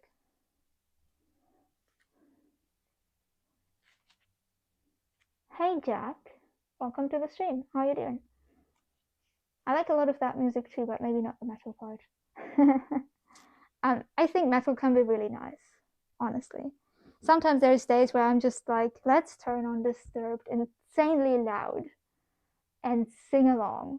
Am I a good singer? No, but I'm vibing. I have Disturbed, an album on vinyl, and it's so good. I love vinyl. Currently, like my speakers broke years ago, and I never replaced my speakers. so I can't listen to any of my vinyls, which is such a shame because I am sometimes a bit of a nerd and I like listening to vinyls. Did you finish the head? No, I'm still working on it. I'm cleaning up the markings. I keep getting distracted by the chat, which I'm not blaming you for that. That's a good thing. We're having fun. But I keep getting distracted. I don't know how to explain it and not sound racist. Okay, then don't explain it. That might be safer.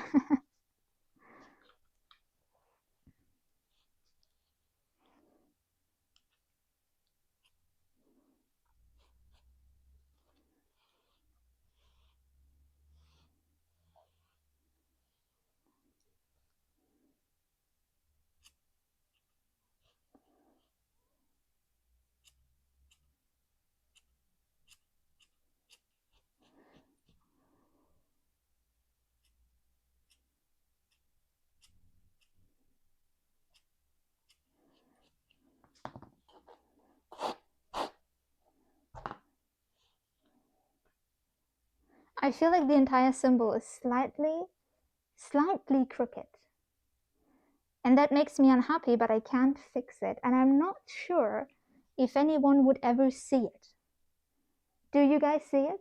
Does it look crooked to you? Hello, Moon Paws. How are you doing? Welcome to the stream.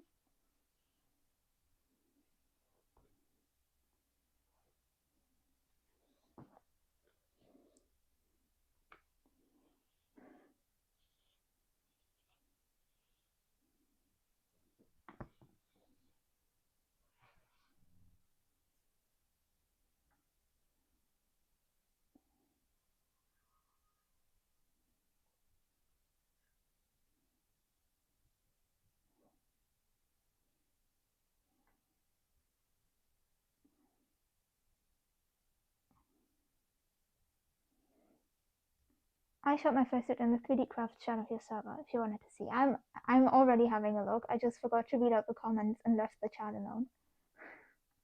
No, but it's really cute. It turned out really cute.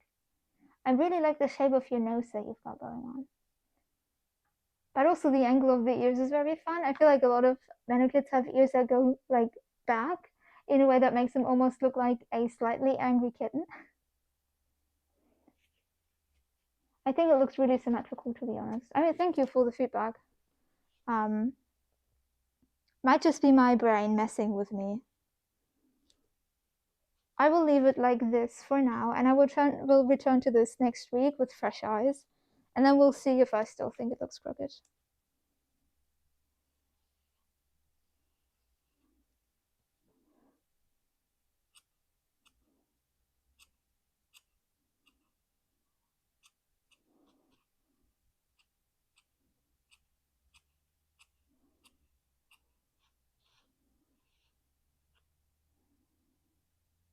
Oh yeah, his ears are more to the side. Yeah, they are. But I think it looks good.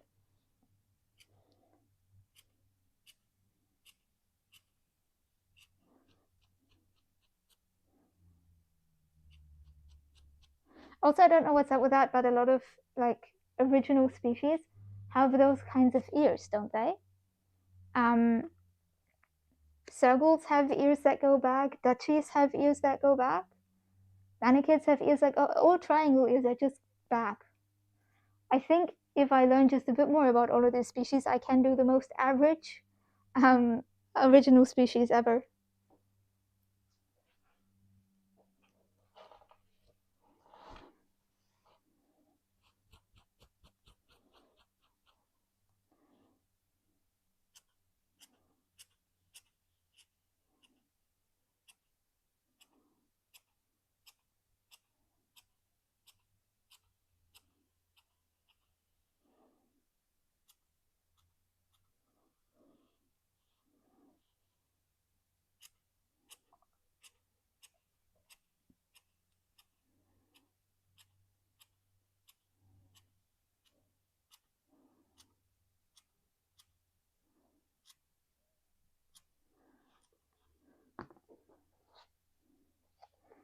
They do, Vernets too. Yeah, Vernets too.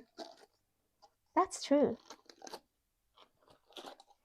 I really want to do like a Vernet. I have a few friends who are really cool people who have like Vernet characters, and I feel like just designing one so I can fit in with the group.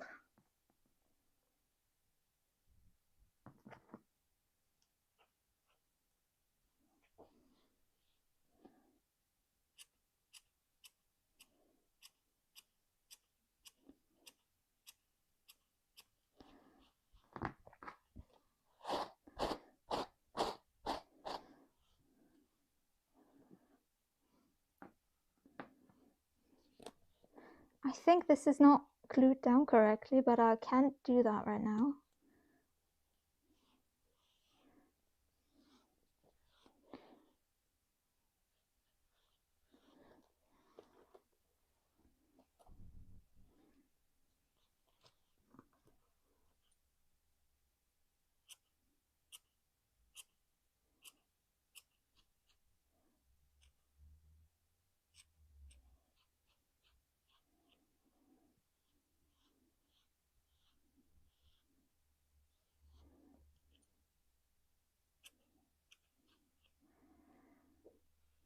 Oh yeah, my friend has a really complicated design Vernet that I've been deployed to make a ref sheet for. I wish I could make the suit too because it's so cool. I get that. Someone I know has a Vernet with like a really long fluffy mane. I mean, Vernets are basically just fluff and more fluff, but really fluffy mane. And I would love to make that. I recently got around to drawing that character in my sketchbook, and I had so much fun. I was just like, let's give it more hair and more hair and more. I love characters that have a lot of hair. In my current commission lineup, I have 2 characters that have long hair.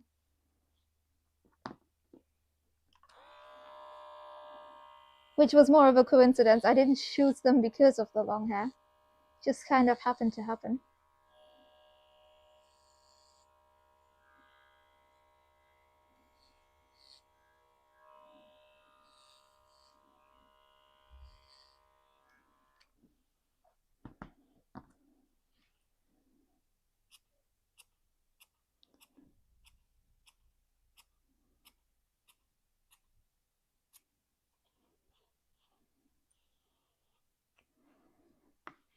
Opinion on birds, like in general or on bird personas and bird fursuits?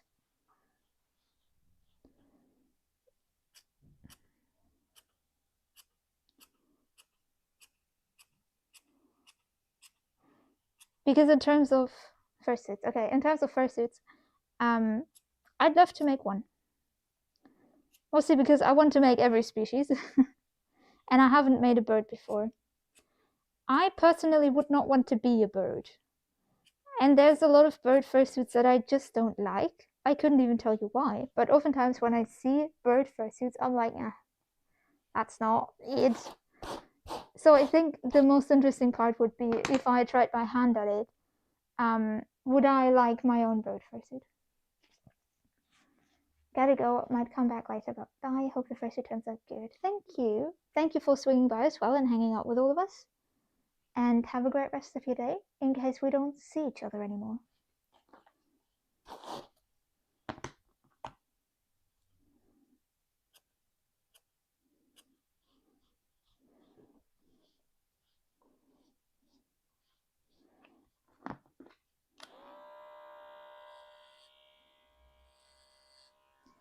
Okay.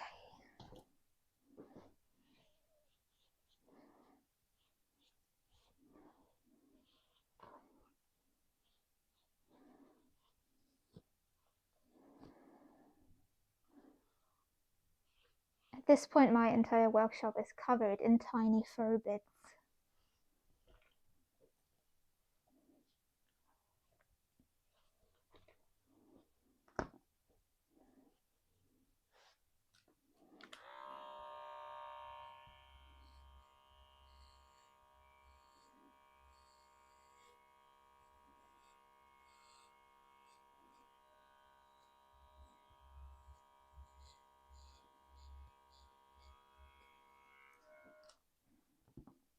How do you clean all the bits?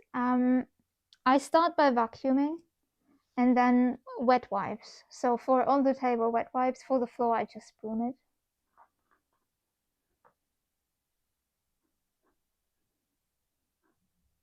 Oh, even after I leave the live, I'm definitely following your socials to see how this lovely tiger turns out. And maybe hopefully buy it even. Thank you. Yeah, this will be posted everywhere. So definitely Instagram and TikTok, Blue Sky probably. Lint roller works for cleaning that up more. Yeah, that's what I do like directly before shipping out. I go with a lint roller. But usually not in between, because that would use up much too many lint rollers. It's more of a, okay, I'm nearly done now, we're gonna get out the lint roller, make sure that the customer gets this as cleanly as possible.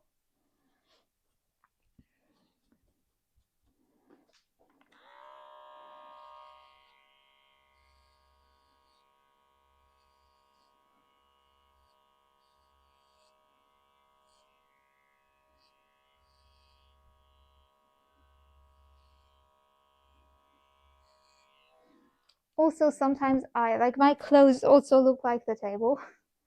And oftentimes I just leave that be. So I just don't take my clothes into my living room.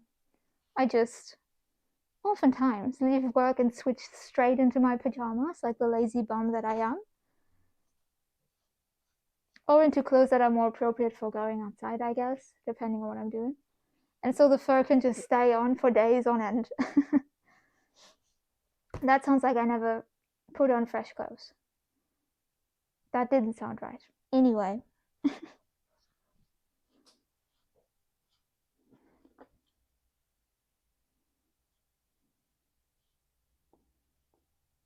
need to get better clippers or start using a shaving razor to finish up my shaves, because shaving smooth is so hard.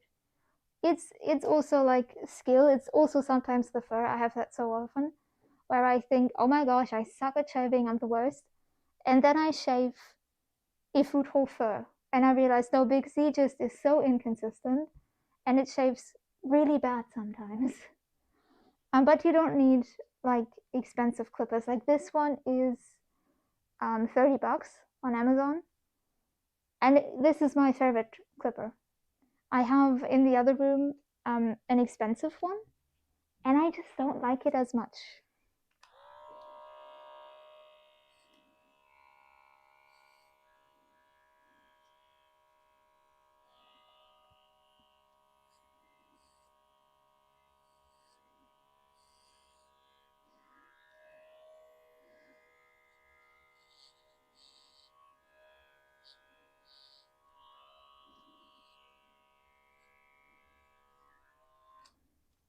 This is awesome. I love the color combo. Thank you. You might like it even more once you realize that it will have a green nose.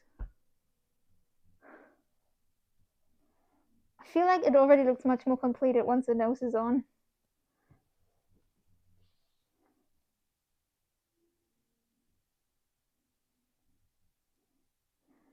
My problem is that my workplace and my bedroom is the same room, so I really need to be using a mask, then vacuum everything, and opening the window when I'm shaving fur. That sounds like a very smart idea. I'm lucky enough to have my own workshop room, so I can just, leave it. Especially, like, I don't need to clean up the workshop room every day, which is nice when I shave, and then the next day I return to shaving. The nose, yes, we love the nose. Thank you. Yeah, I thought this needed a pop of color, so it will have, I have the halfway done tongue here, which will also be the same green, and it will have a hair tuft in that same green. And the eyes will also be green. And I'm still contemplating. My original design has white lashes, and I'm not sure if I will do that or not. But I feel like black is too harsh on this character, so I could do dark red lashes instead.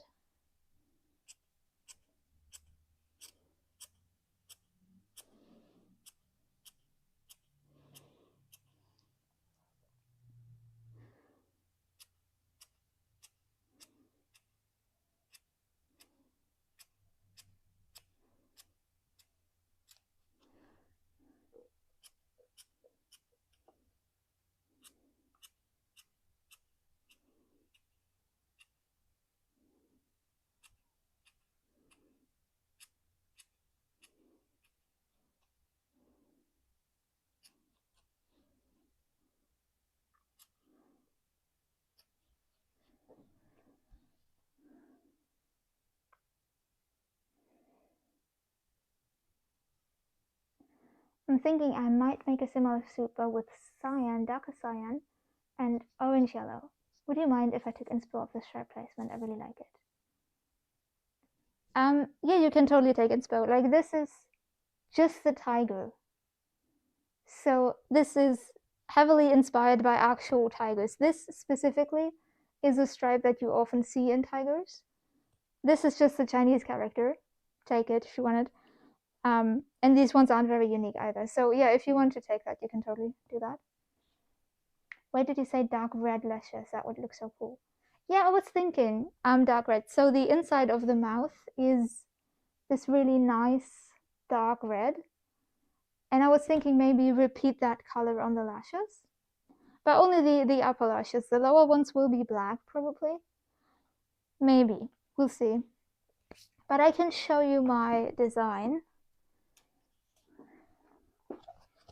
So this will be a bit confusing, but originally this was supposed to be a fox, and then I switched it to a tiger. But this is the original fox design, and this one had entirely white lashes. But the more I look at this, the more I'm like, no, the white lashes are not giving me what I want to.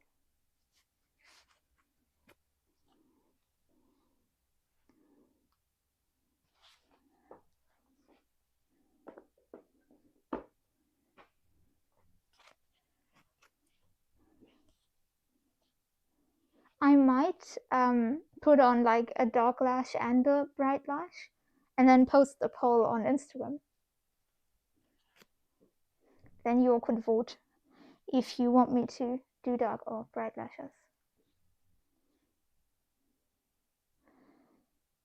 I was going to do sharper edges on the stripes on my tiger, but now I'm thinking of rounding them up. I think like tigers are very round. Everything about tigers is very round. Like the head shape is basically just a ball, especially with like these tufts that make it rounder. So I think round stripes make a lot of sense in terms of wanting to represent a tiger.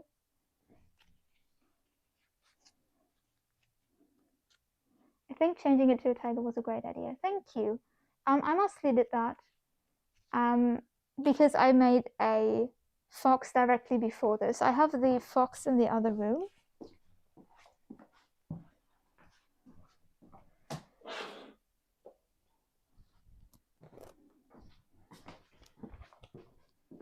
So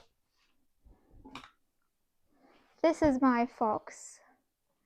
And so what happened was I designed 3 pre-mates, and I asked my Instagram followers which one they wanted to see, and they decided on this fox.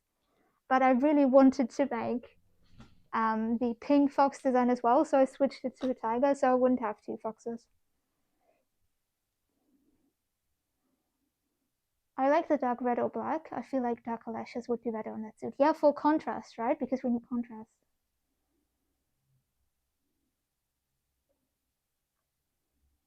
You can make the lashes magnetic. For that, I would need to do preparation on the base, and it's too late for that. So I could try, but I'm pretty certain that I can't make them magnetic anymore. OMG is so pretty. Oh my god, it's so pretty. Thank you. Thank you very much.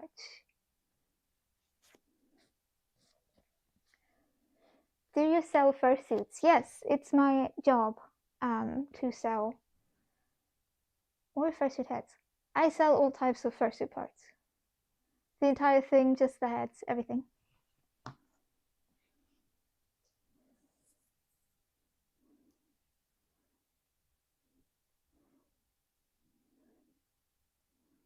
How much do they go for? Okay, you can find a price list on my website if you like. Pre-mates are a bit cheaper than commissions.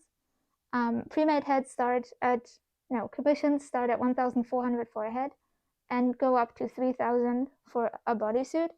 And all of these are minimum prices. So if the design is more complicated, then the project will be more expensive.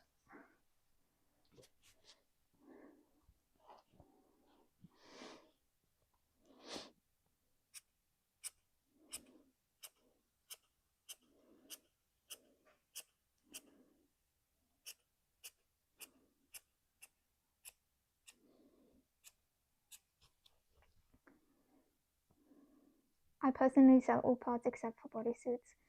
I think that's also very fair. Bodysuits are a lot of work.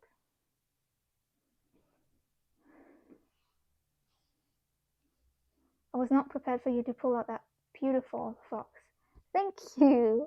I mean, if you want it, it can be yours. Now I feel like a shopping channel. I'm not a shopping channel.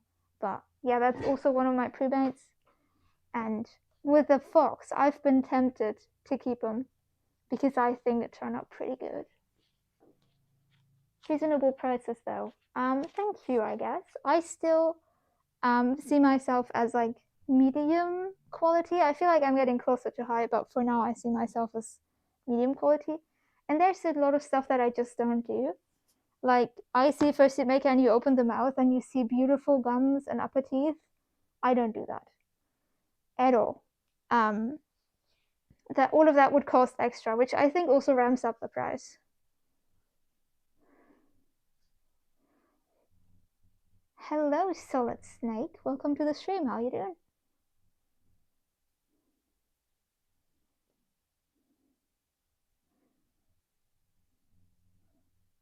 My heads go for 1,000.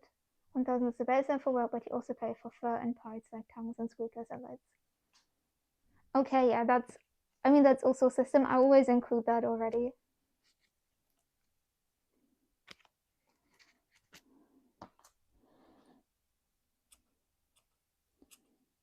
But if you're just starting out, it makes more sense for you to ask your customers to basically pay the material cost extra. Just for me, it doesn't make a lot of sense to do that. Since for me, it doesn't make a huge difference if I buy like 2 colors of fur or 4 colors or 6 colors, since eventually I'm going to use it up anyways. So I don't charge more for more colors.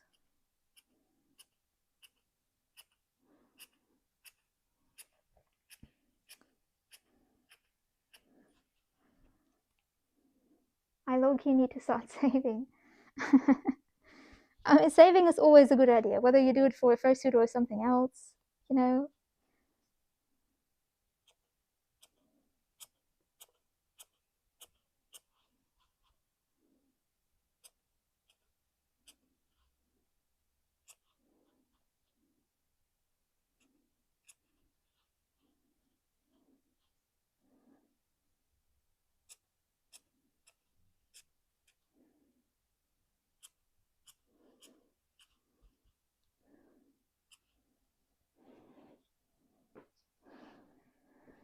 But a lot of people do save up for fursuits.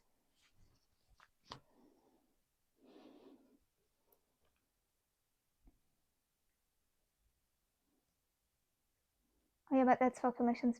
I mean, because commissions often have very specific colors. Yeah, but for me, it still doesn't make like a price difference. Pre-mades are made from my scraps. Same. This is all scraps, basically. I often, or pretty much exclusively, make pre-mades from stuff I already have.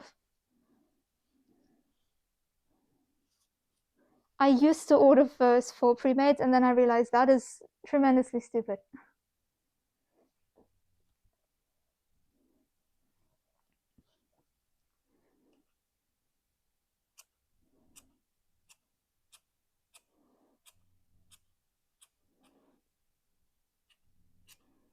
Because from commissions, I get so much fur into my workshop, I need to get rid of that in one way or another. So that's where the pre-mades come from. I also, honestly, I like it. Working with like limited color palettes and figuring out what I can do with the stuff I have, really fun.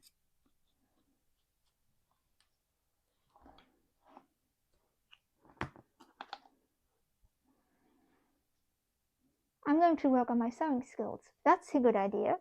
Sewing skills are very practical to have, not just for fursuit making.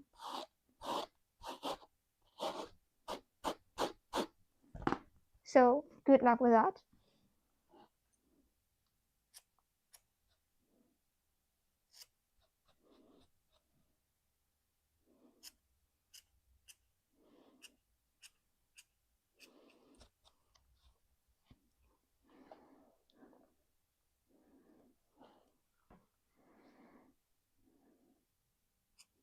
But also sewing isn't that hard, I think.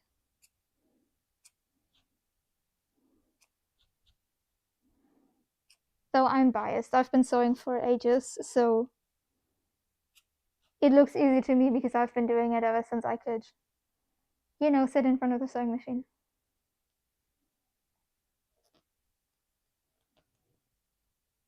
Definitely have some fur from my current commission left for a personal suit, which is good since she has like 5 colors.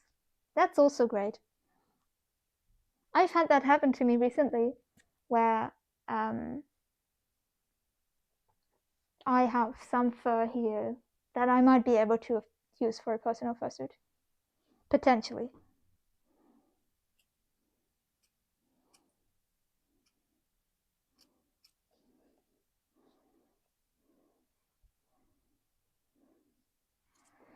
If I ever got the motivation to try and make a fursuit of my persona, do you have any recommendations on how to start?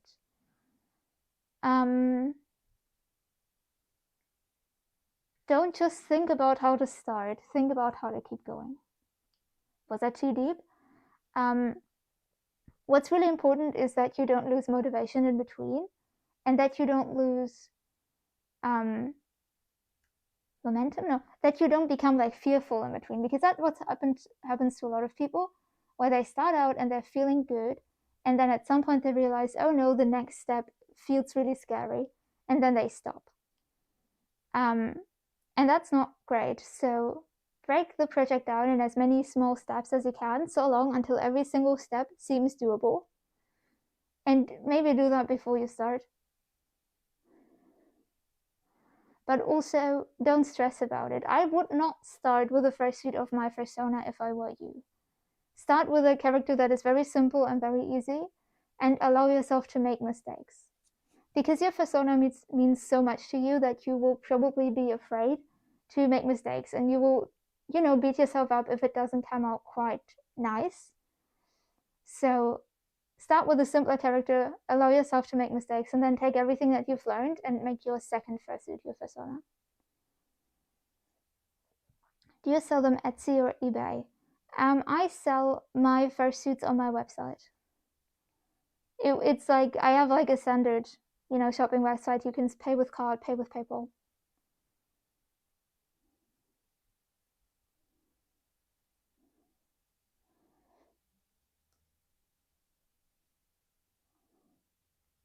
Thanks for the advice, taking notes. Yeah. You're welcome. I hope it helped. I think it was very. I'm not sure if that was quite practical or more philosophical. I don't know.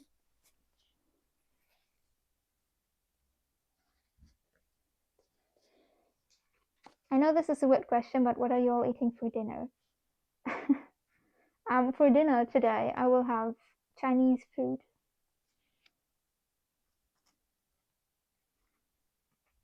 My Sona is a cheetah, just a basic cheetah. That also sounds really cute. Don't make it small by saying just a basic cheetah. It's not boring to be a cheetah. I personally started with my own Sona, and now it's like 2.0, then 3.0, etc. I like seeing them grow with me.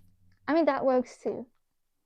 If you're that kind of person, I guess you have to figure out what type of human being you are if you're starting into your first project. But yeah, I tend to recommend to not go for the persona if you're feeling unsure or if you're feeling afraid. So far, that fursuit looks really pretty. Thank you. Thank you very much.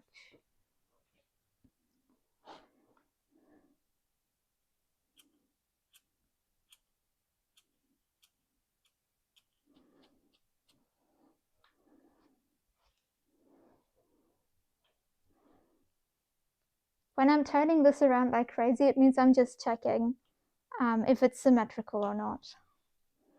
Note that probably looks kind of dumb on camera.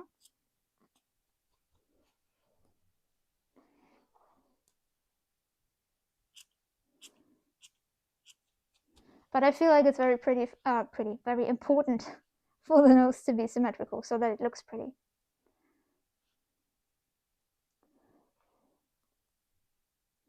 Or at least somewhat symmetrical. I'm not gonna freak out about it. I try not to freak out about it, that is.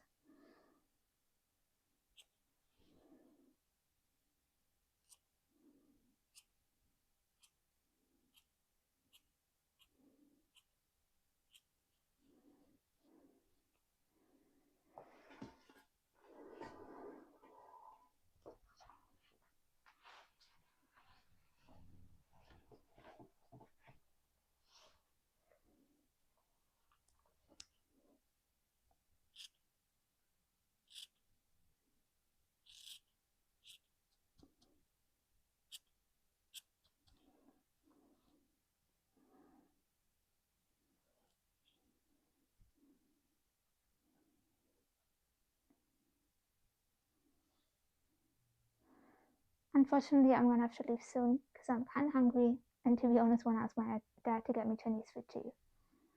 Yeah, sure. Don't worry about it. Maybe we'll see each other, another time. I'm trying to be live as much as I can since I'm, working on this kind of stuff anyways. But thank you for chatting so much, honestly. It was lovely.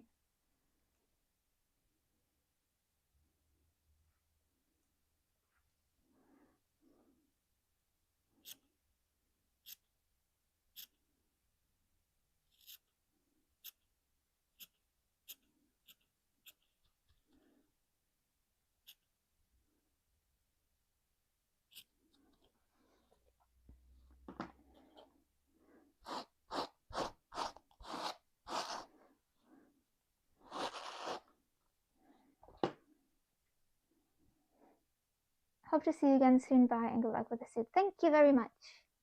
Have a great rest of your day.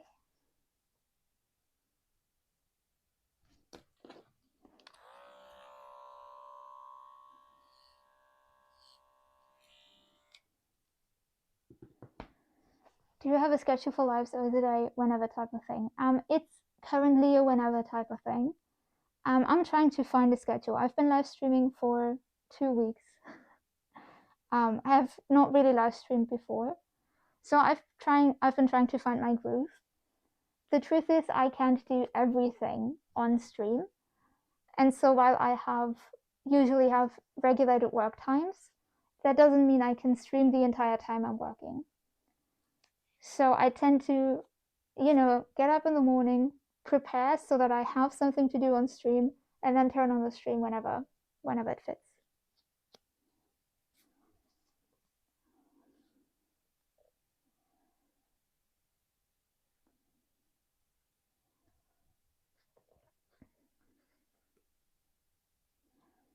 If you feel comfortable answering, what's your zodiac? My birthday is today, so Leo.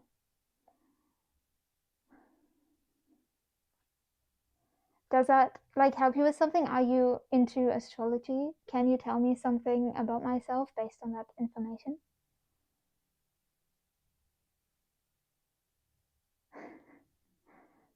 Thank you guys for wishing me a happy birthday.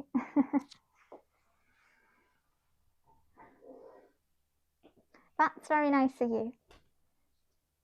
Yeah, I already had, my mom made me a cake and I got some very practical gifts.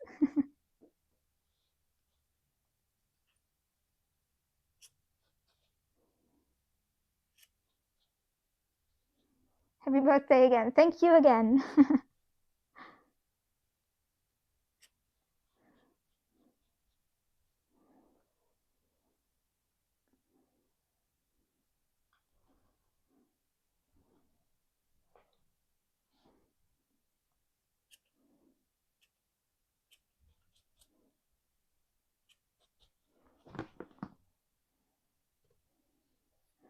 I'm Sagittarius. Okay. The thing is, I don't know anything about astrology, so I can't do anything without information, but nice.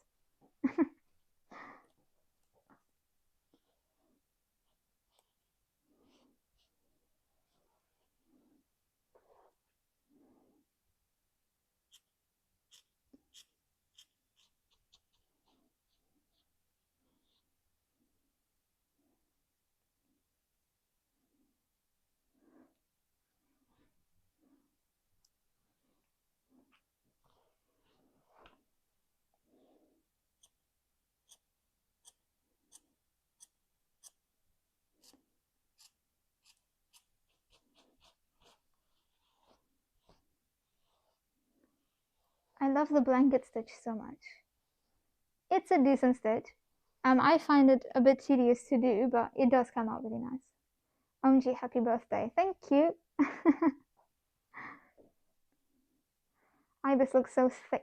So thick. Thank you.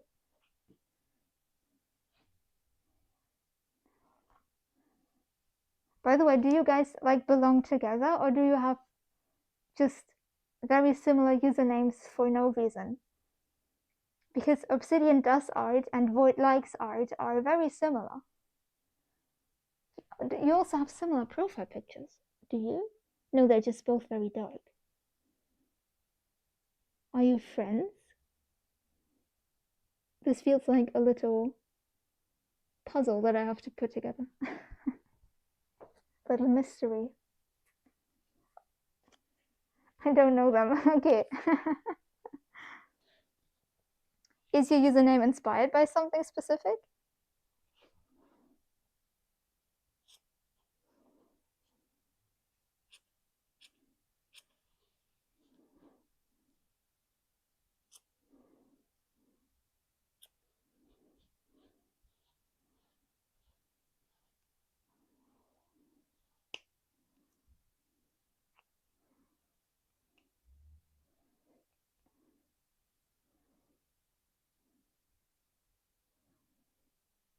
I'm not singing happy birthday, even though I'm pretty sure that's supposed to be a song, but thank you very much.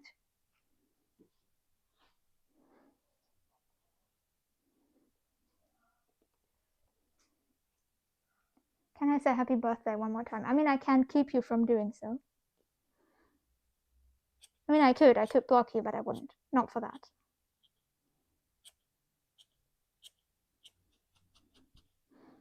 I feel like you guys just like it when I say thank you.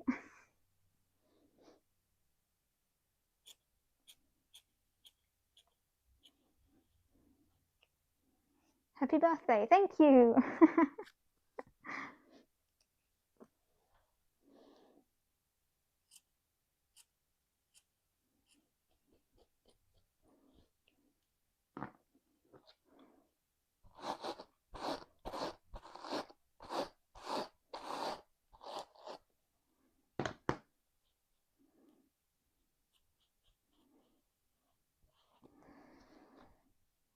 Okay, I feel like this is looking pretty decent.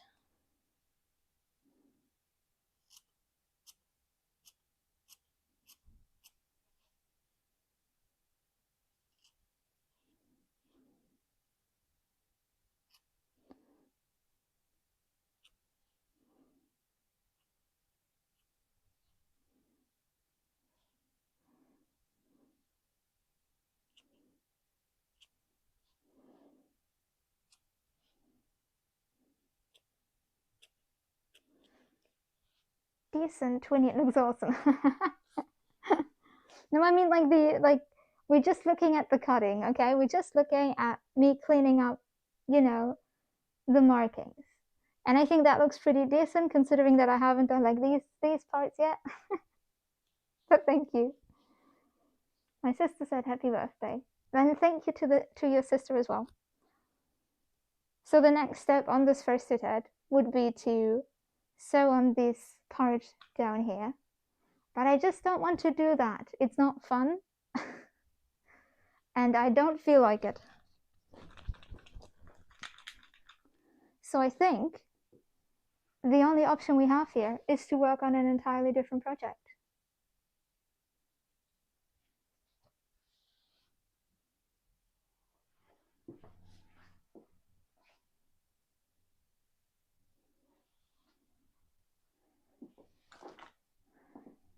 So I will put, oh, that just spooked me. Did you hear that? That was magnets falling onto the table.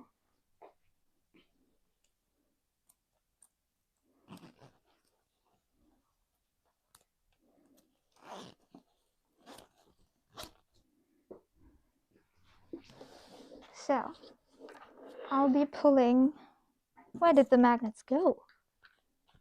Don't tell me they broke somewhere. I lost my magnets.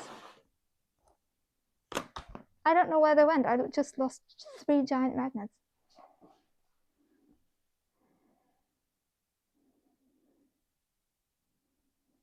That is so strange. Oh, here they go. I found them. Thought something broke. Was worried for a second. No, it was just I have these giant magnets and my table is metal and they just snapped to the table with force because I pulled the glasses off of this head.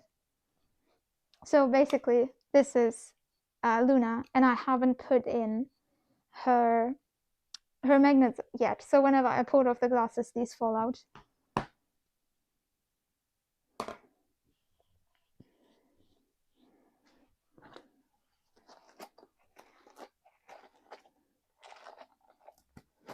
want to make masks. I have some and all the supplies, but I'm scared to burn myself with a hot glue.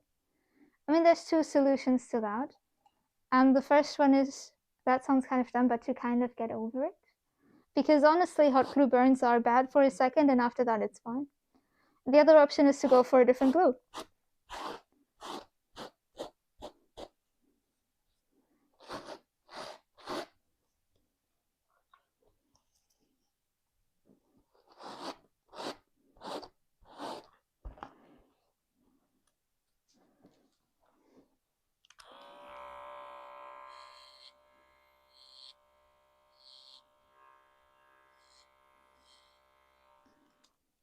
So what I'm doing now is I'm basically doing the same thing on Luna that I'm doing on the tiger. It would just be much faster because there's not as much to do. What color is this one's nose? It will be brown. I lost it somewhere. I knew that I had it, but I don't know where I put it. I have the tongues here. So these are the tongues. These are not done. There's no magnet in there yet, but I think that would be pretty cute. And I'm not sure if I can find the nose because, again, I lost it somewhere. This is also a suit that will have long hair, so I always put on the hair afterwards. But this is like a strand of hair that will be attached to this head. And it will have the same color as the hair, the nose. Again, if I manage to find it at some point.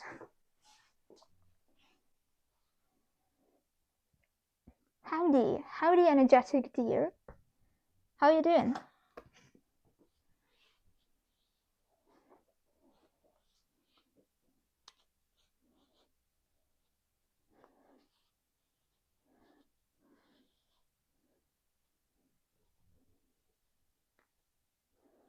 So this part is not glued down yet. I don't know what I was doing when I glued this. Was I asleep?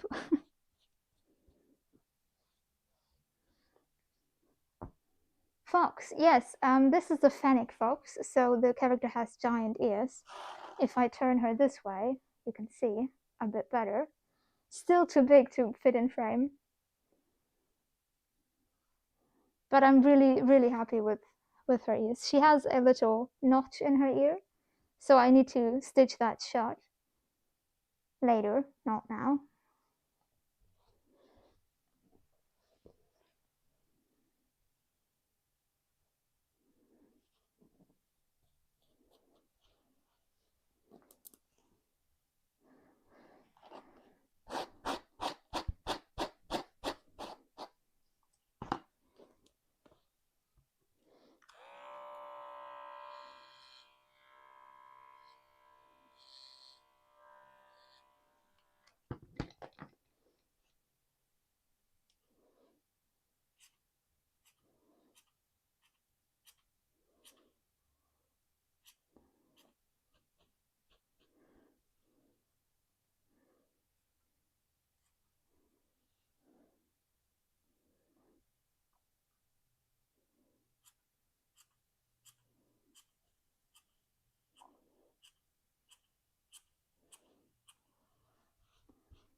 Hey Ev, how are you doing? Make him extra floofy. I can't make him more floofy than he already is. Also, this is a girl. So I can't make her any more floofy than she already is. Do you ever feel bad by selling your suits, like they have emotions? No. I don't ever feel bad about that. Though I think, like, it's not the emotions that would turn me off selling suits. Because I think even if, like, suits had emotions, wouldn't they be happy to, you know, go to someone else who appreciates them? I gotta go to eat, guys. Bye. Okay. Thank you for hanging out with us and have a great rest of your day.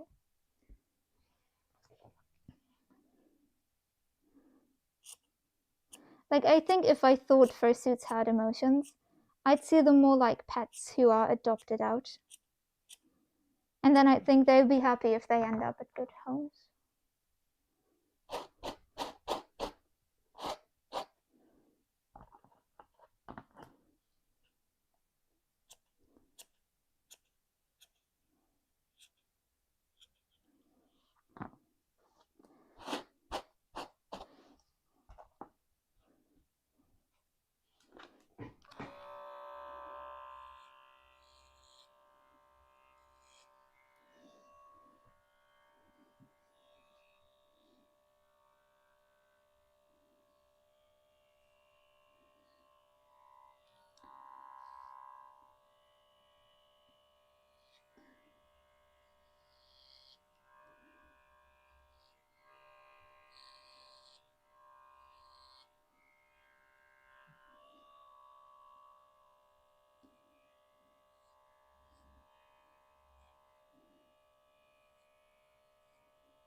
I have to undo all of my sewing. Oh no, that's a shame. I hope it's not too much.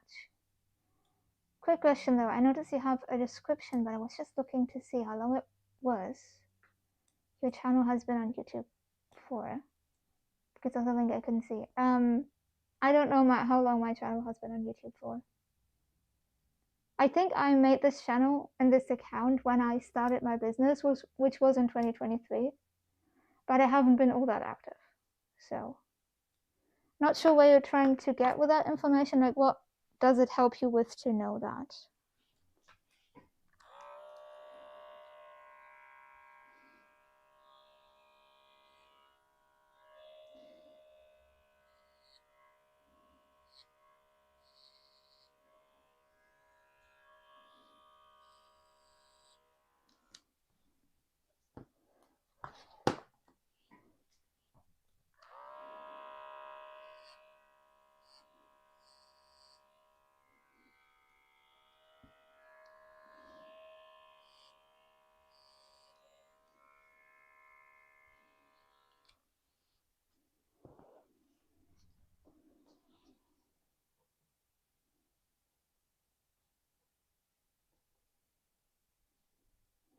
Okay, just curious. Not just like knowing the duration. Okay, yeah, sure. Just looked at such 2, 14, 24. Okay, in 2024 then. Yeah, I guess I made my business in 2023, and then for the beginning I only had Instagram, and then I decided, oh, maybe I should have a YouTube. Do that first. It is so pretty. Thank you very much. It's like it's a fennec fox, so it has ginormous ears. It's a very simple design, but I really like the like soft color scheme. And by the way, this will have super cute glasses. Look at her, she's so smart.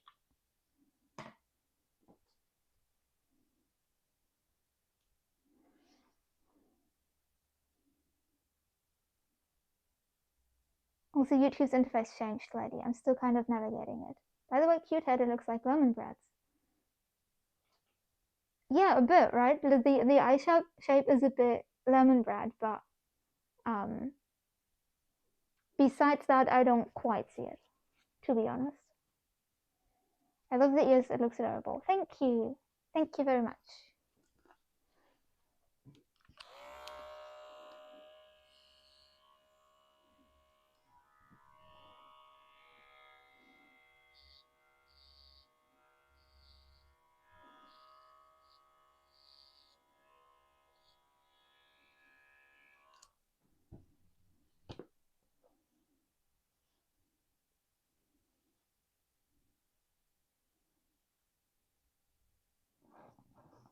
What's your favorite animal, Twin? I don't think I have a favorite animal. I always find that hard to determine because there's a lot of cool animals, but also, can you really have a favorite animal when you can't interact with that animal? Like, how can your favorite animal be a tiger when you can't pet a tiger? You don't even know what tigers are like. So I like cats because I have a cat and I can pet her and she's cute and she purrs and I like her.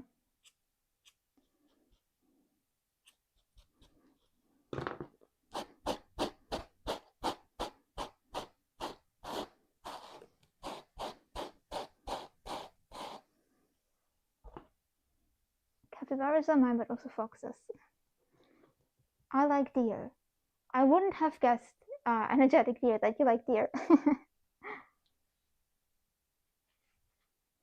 You can call tigers my favorite animal. I admire from afar with caution.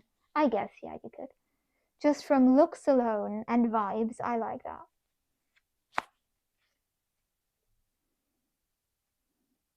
But also, yeah, capybaras are really cute. They were really trendy, I think, for a while, and then they kind of disappeared. Like, for a time, it was like, oh, here you can visit capybaras. Yes, a capybara cafe. And then all of that just disappeared. The hype left, but capybaras are still cute.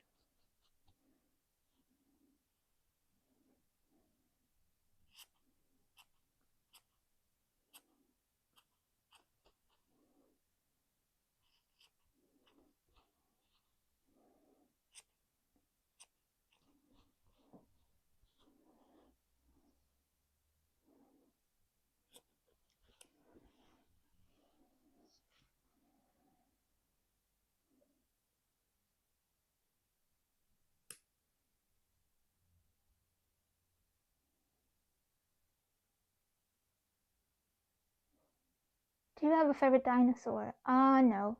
I don't know enough about dinosaurs. I always like the ones that fly. But again, I don't know much about dinosaurs. I think my only connection with dinosaurs is like the Littlefoot show. And I know the flying one was annoying as fuck. That was something very brutal to say about a kid show. Oh my gosh.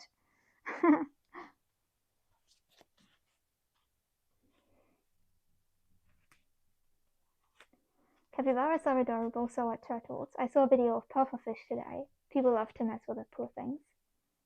Oh, okay. Yeah, pufferfish don't deserve to be messed with. I also like fantasy animals are also fun. I've been reading a lot of Avatar: The Last Airbender fanfiction, and they talk about turtle ducks a lot. And yeah, the turtle ducks in the show are adorable as well. I wish they existed in real life. I would absolutely want to pet a turtle duck.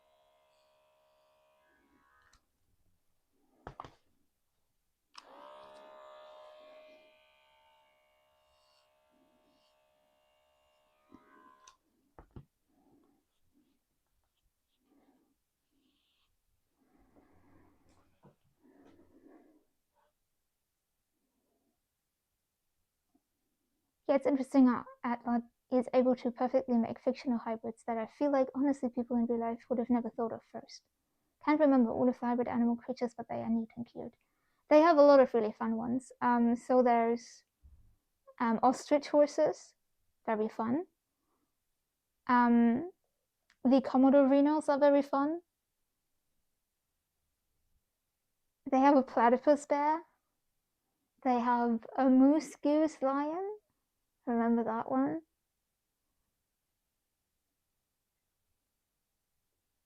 I think I'm out. They have a fire ferret, which is just a ferret, but they put fire in front of it. They have phoenix hawks.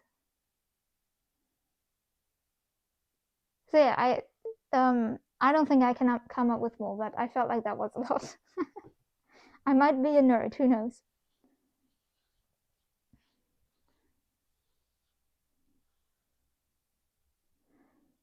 Also like cheetah, like my whole life. I know pretty much everything about them. That's really cool. I don't think I've ever had a connection with an animal like that. Okay, guys, so I'm pretty much done with preparing this character as far as I can. Also, it's getting kind of late. I've been streaming for 2.5 hours. So I will be calling it a day for today. If you guys would like to hang out with me again, we can do so tomorrow. I don't have a clear schedule for streaming. I just show up at some point.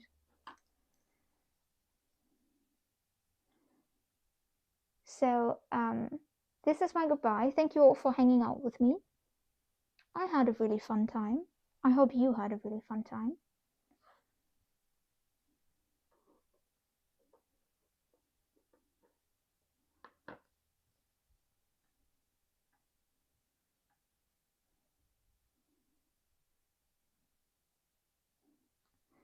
And I hope to see you tomorrow.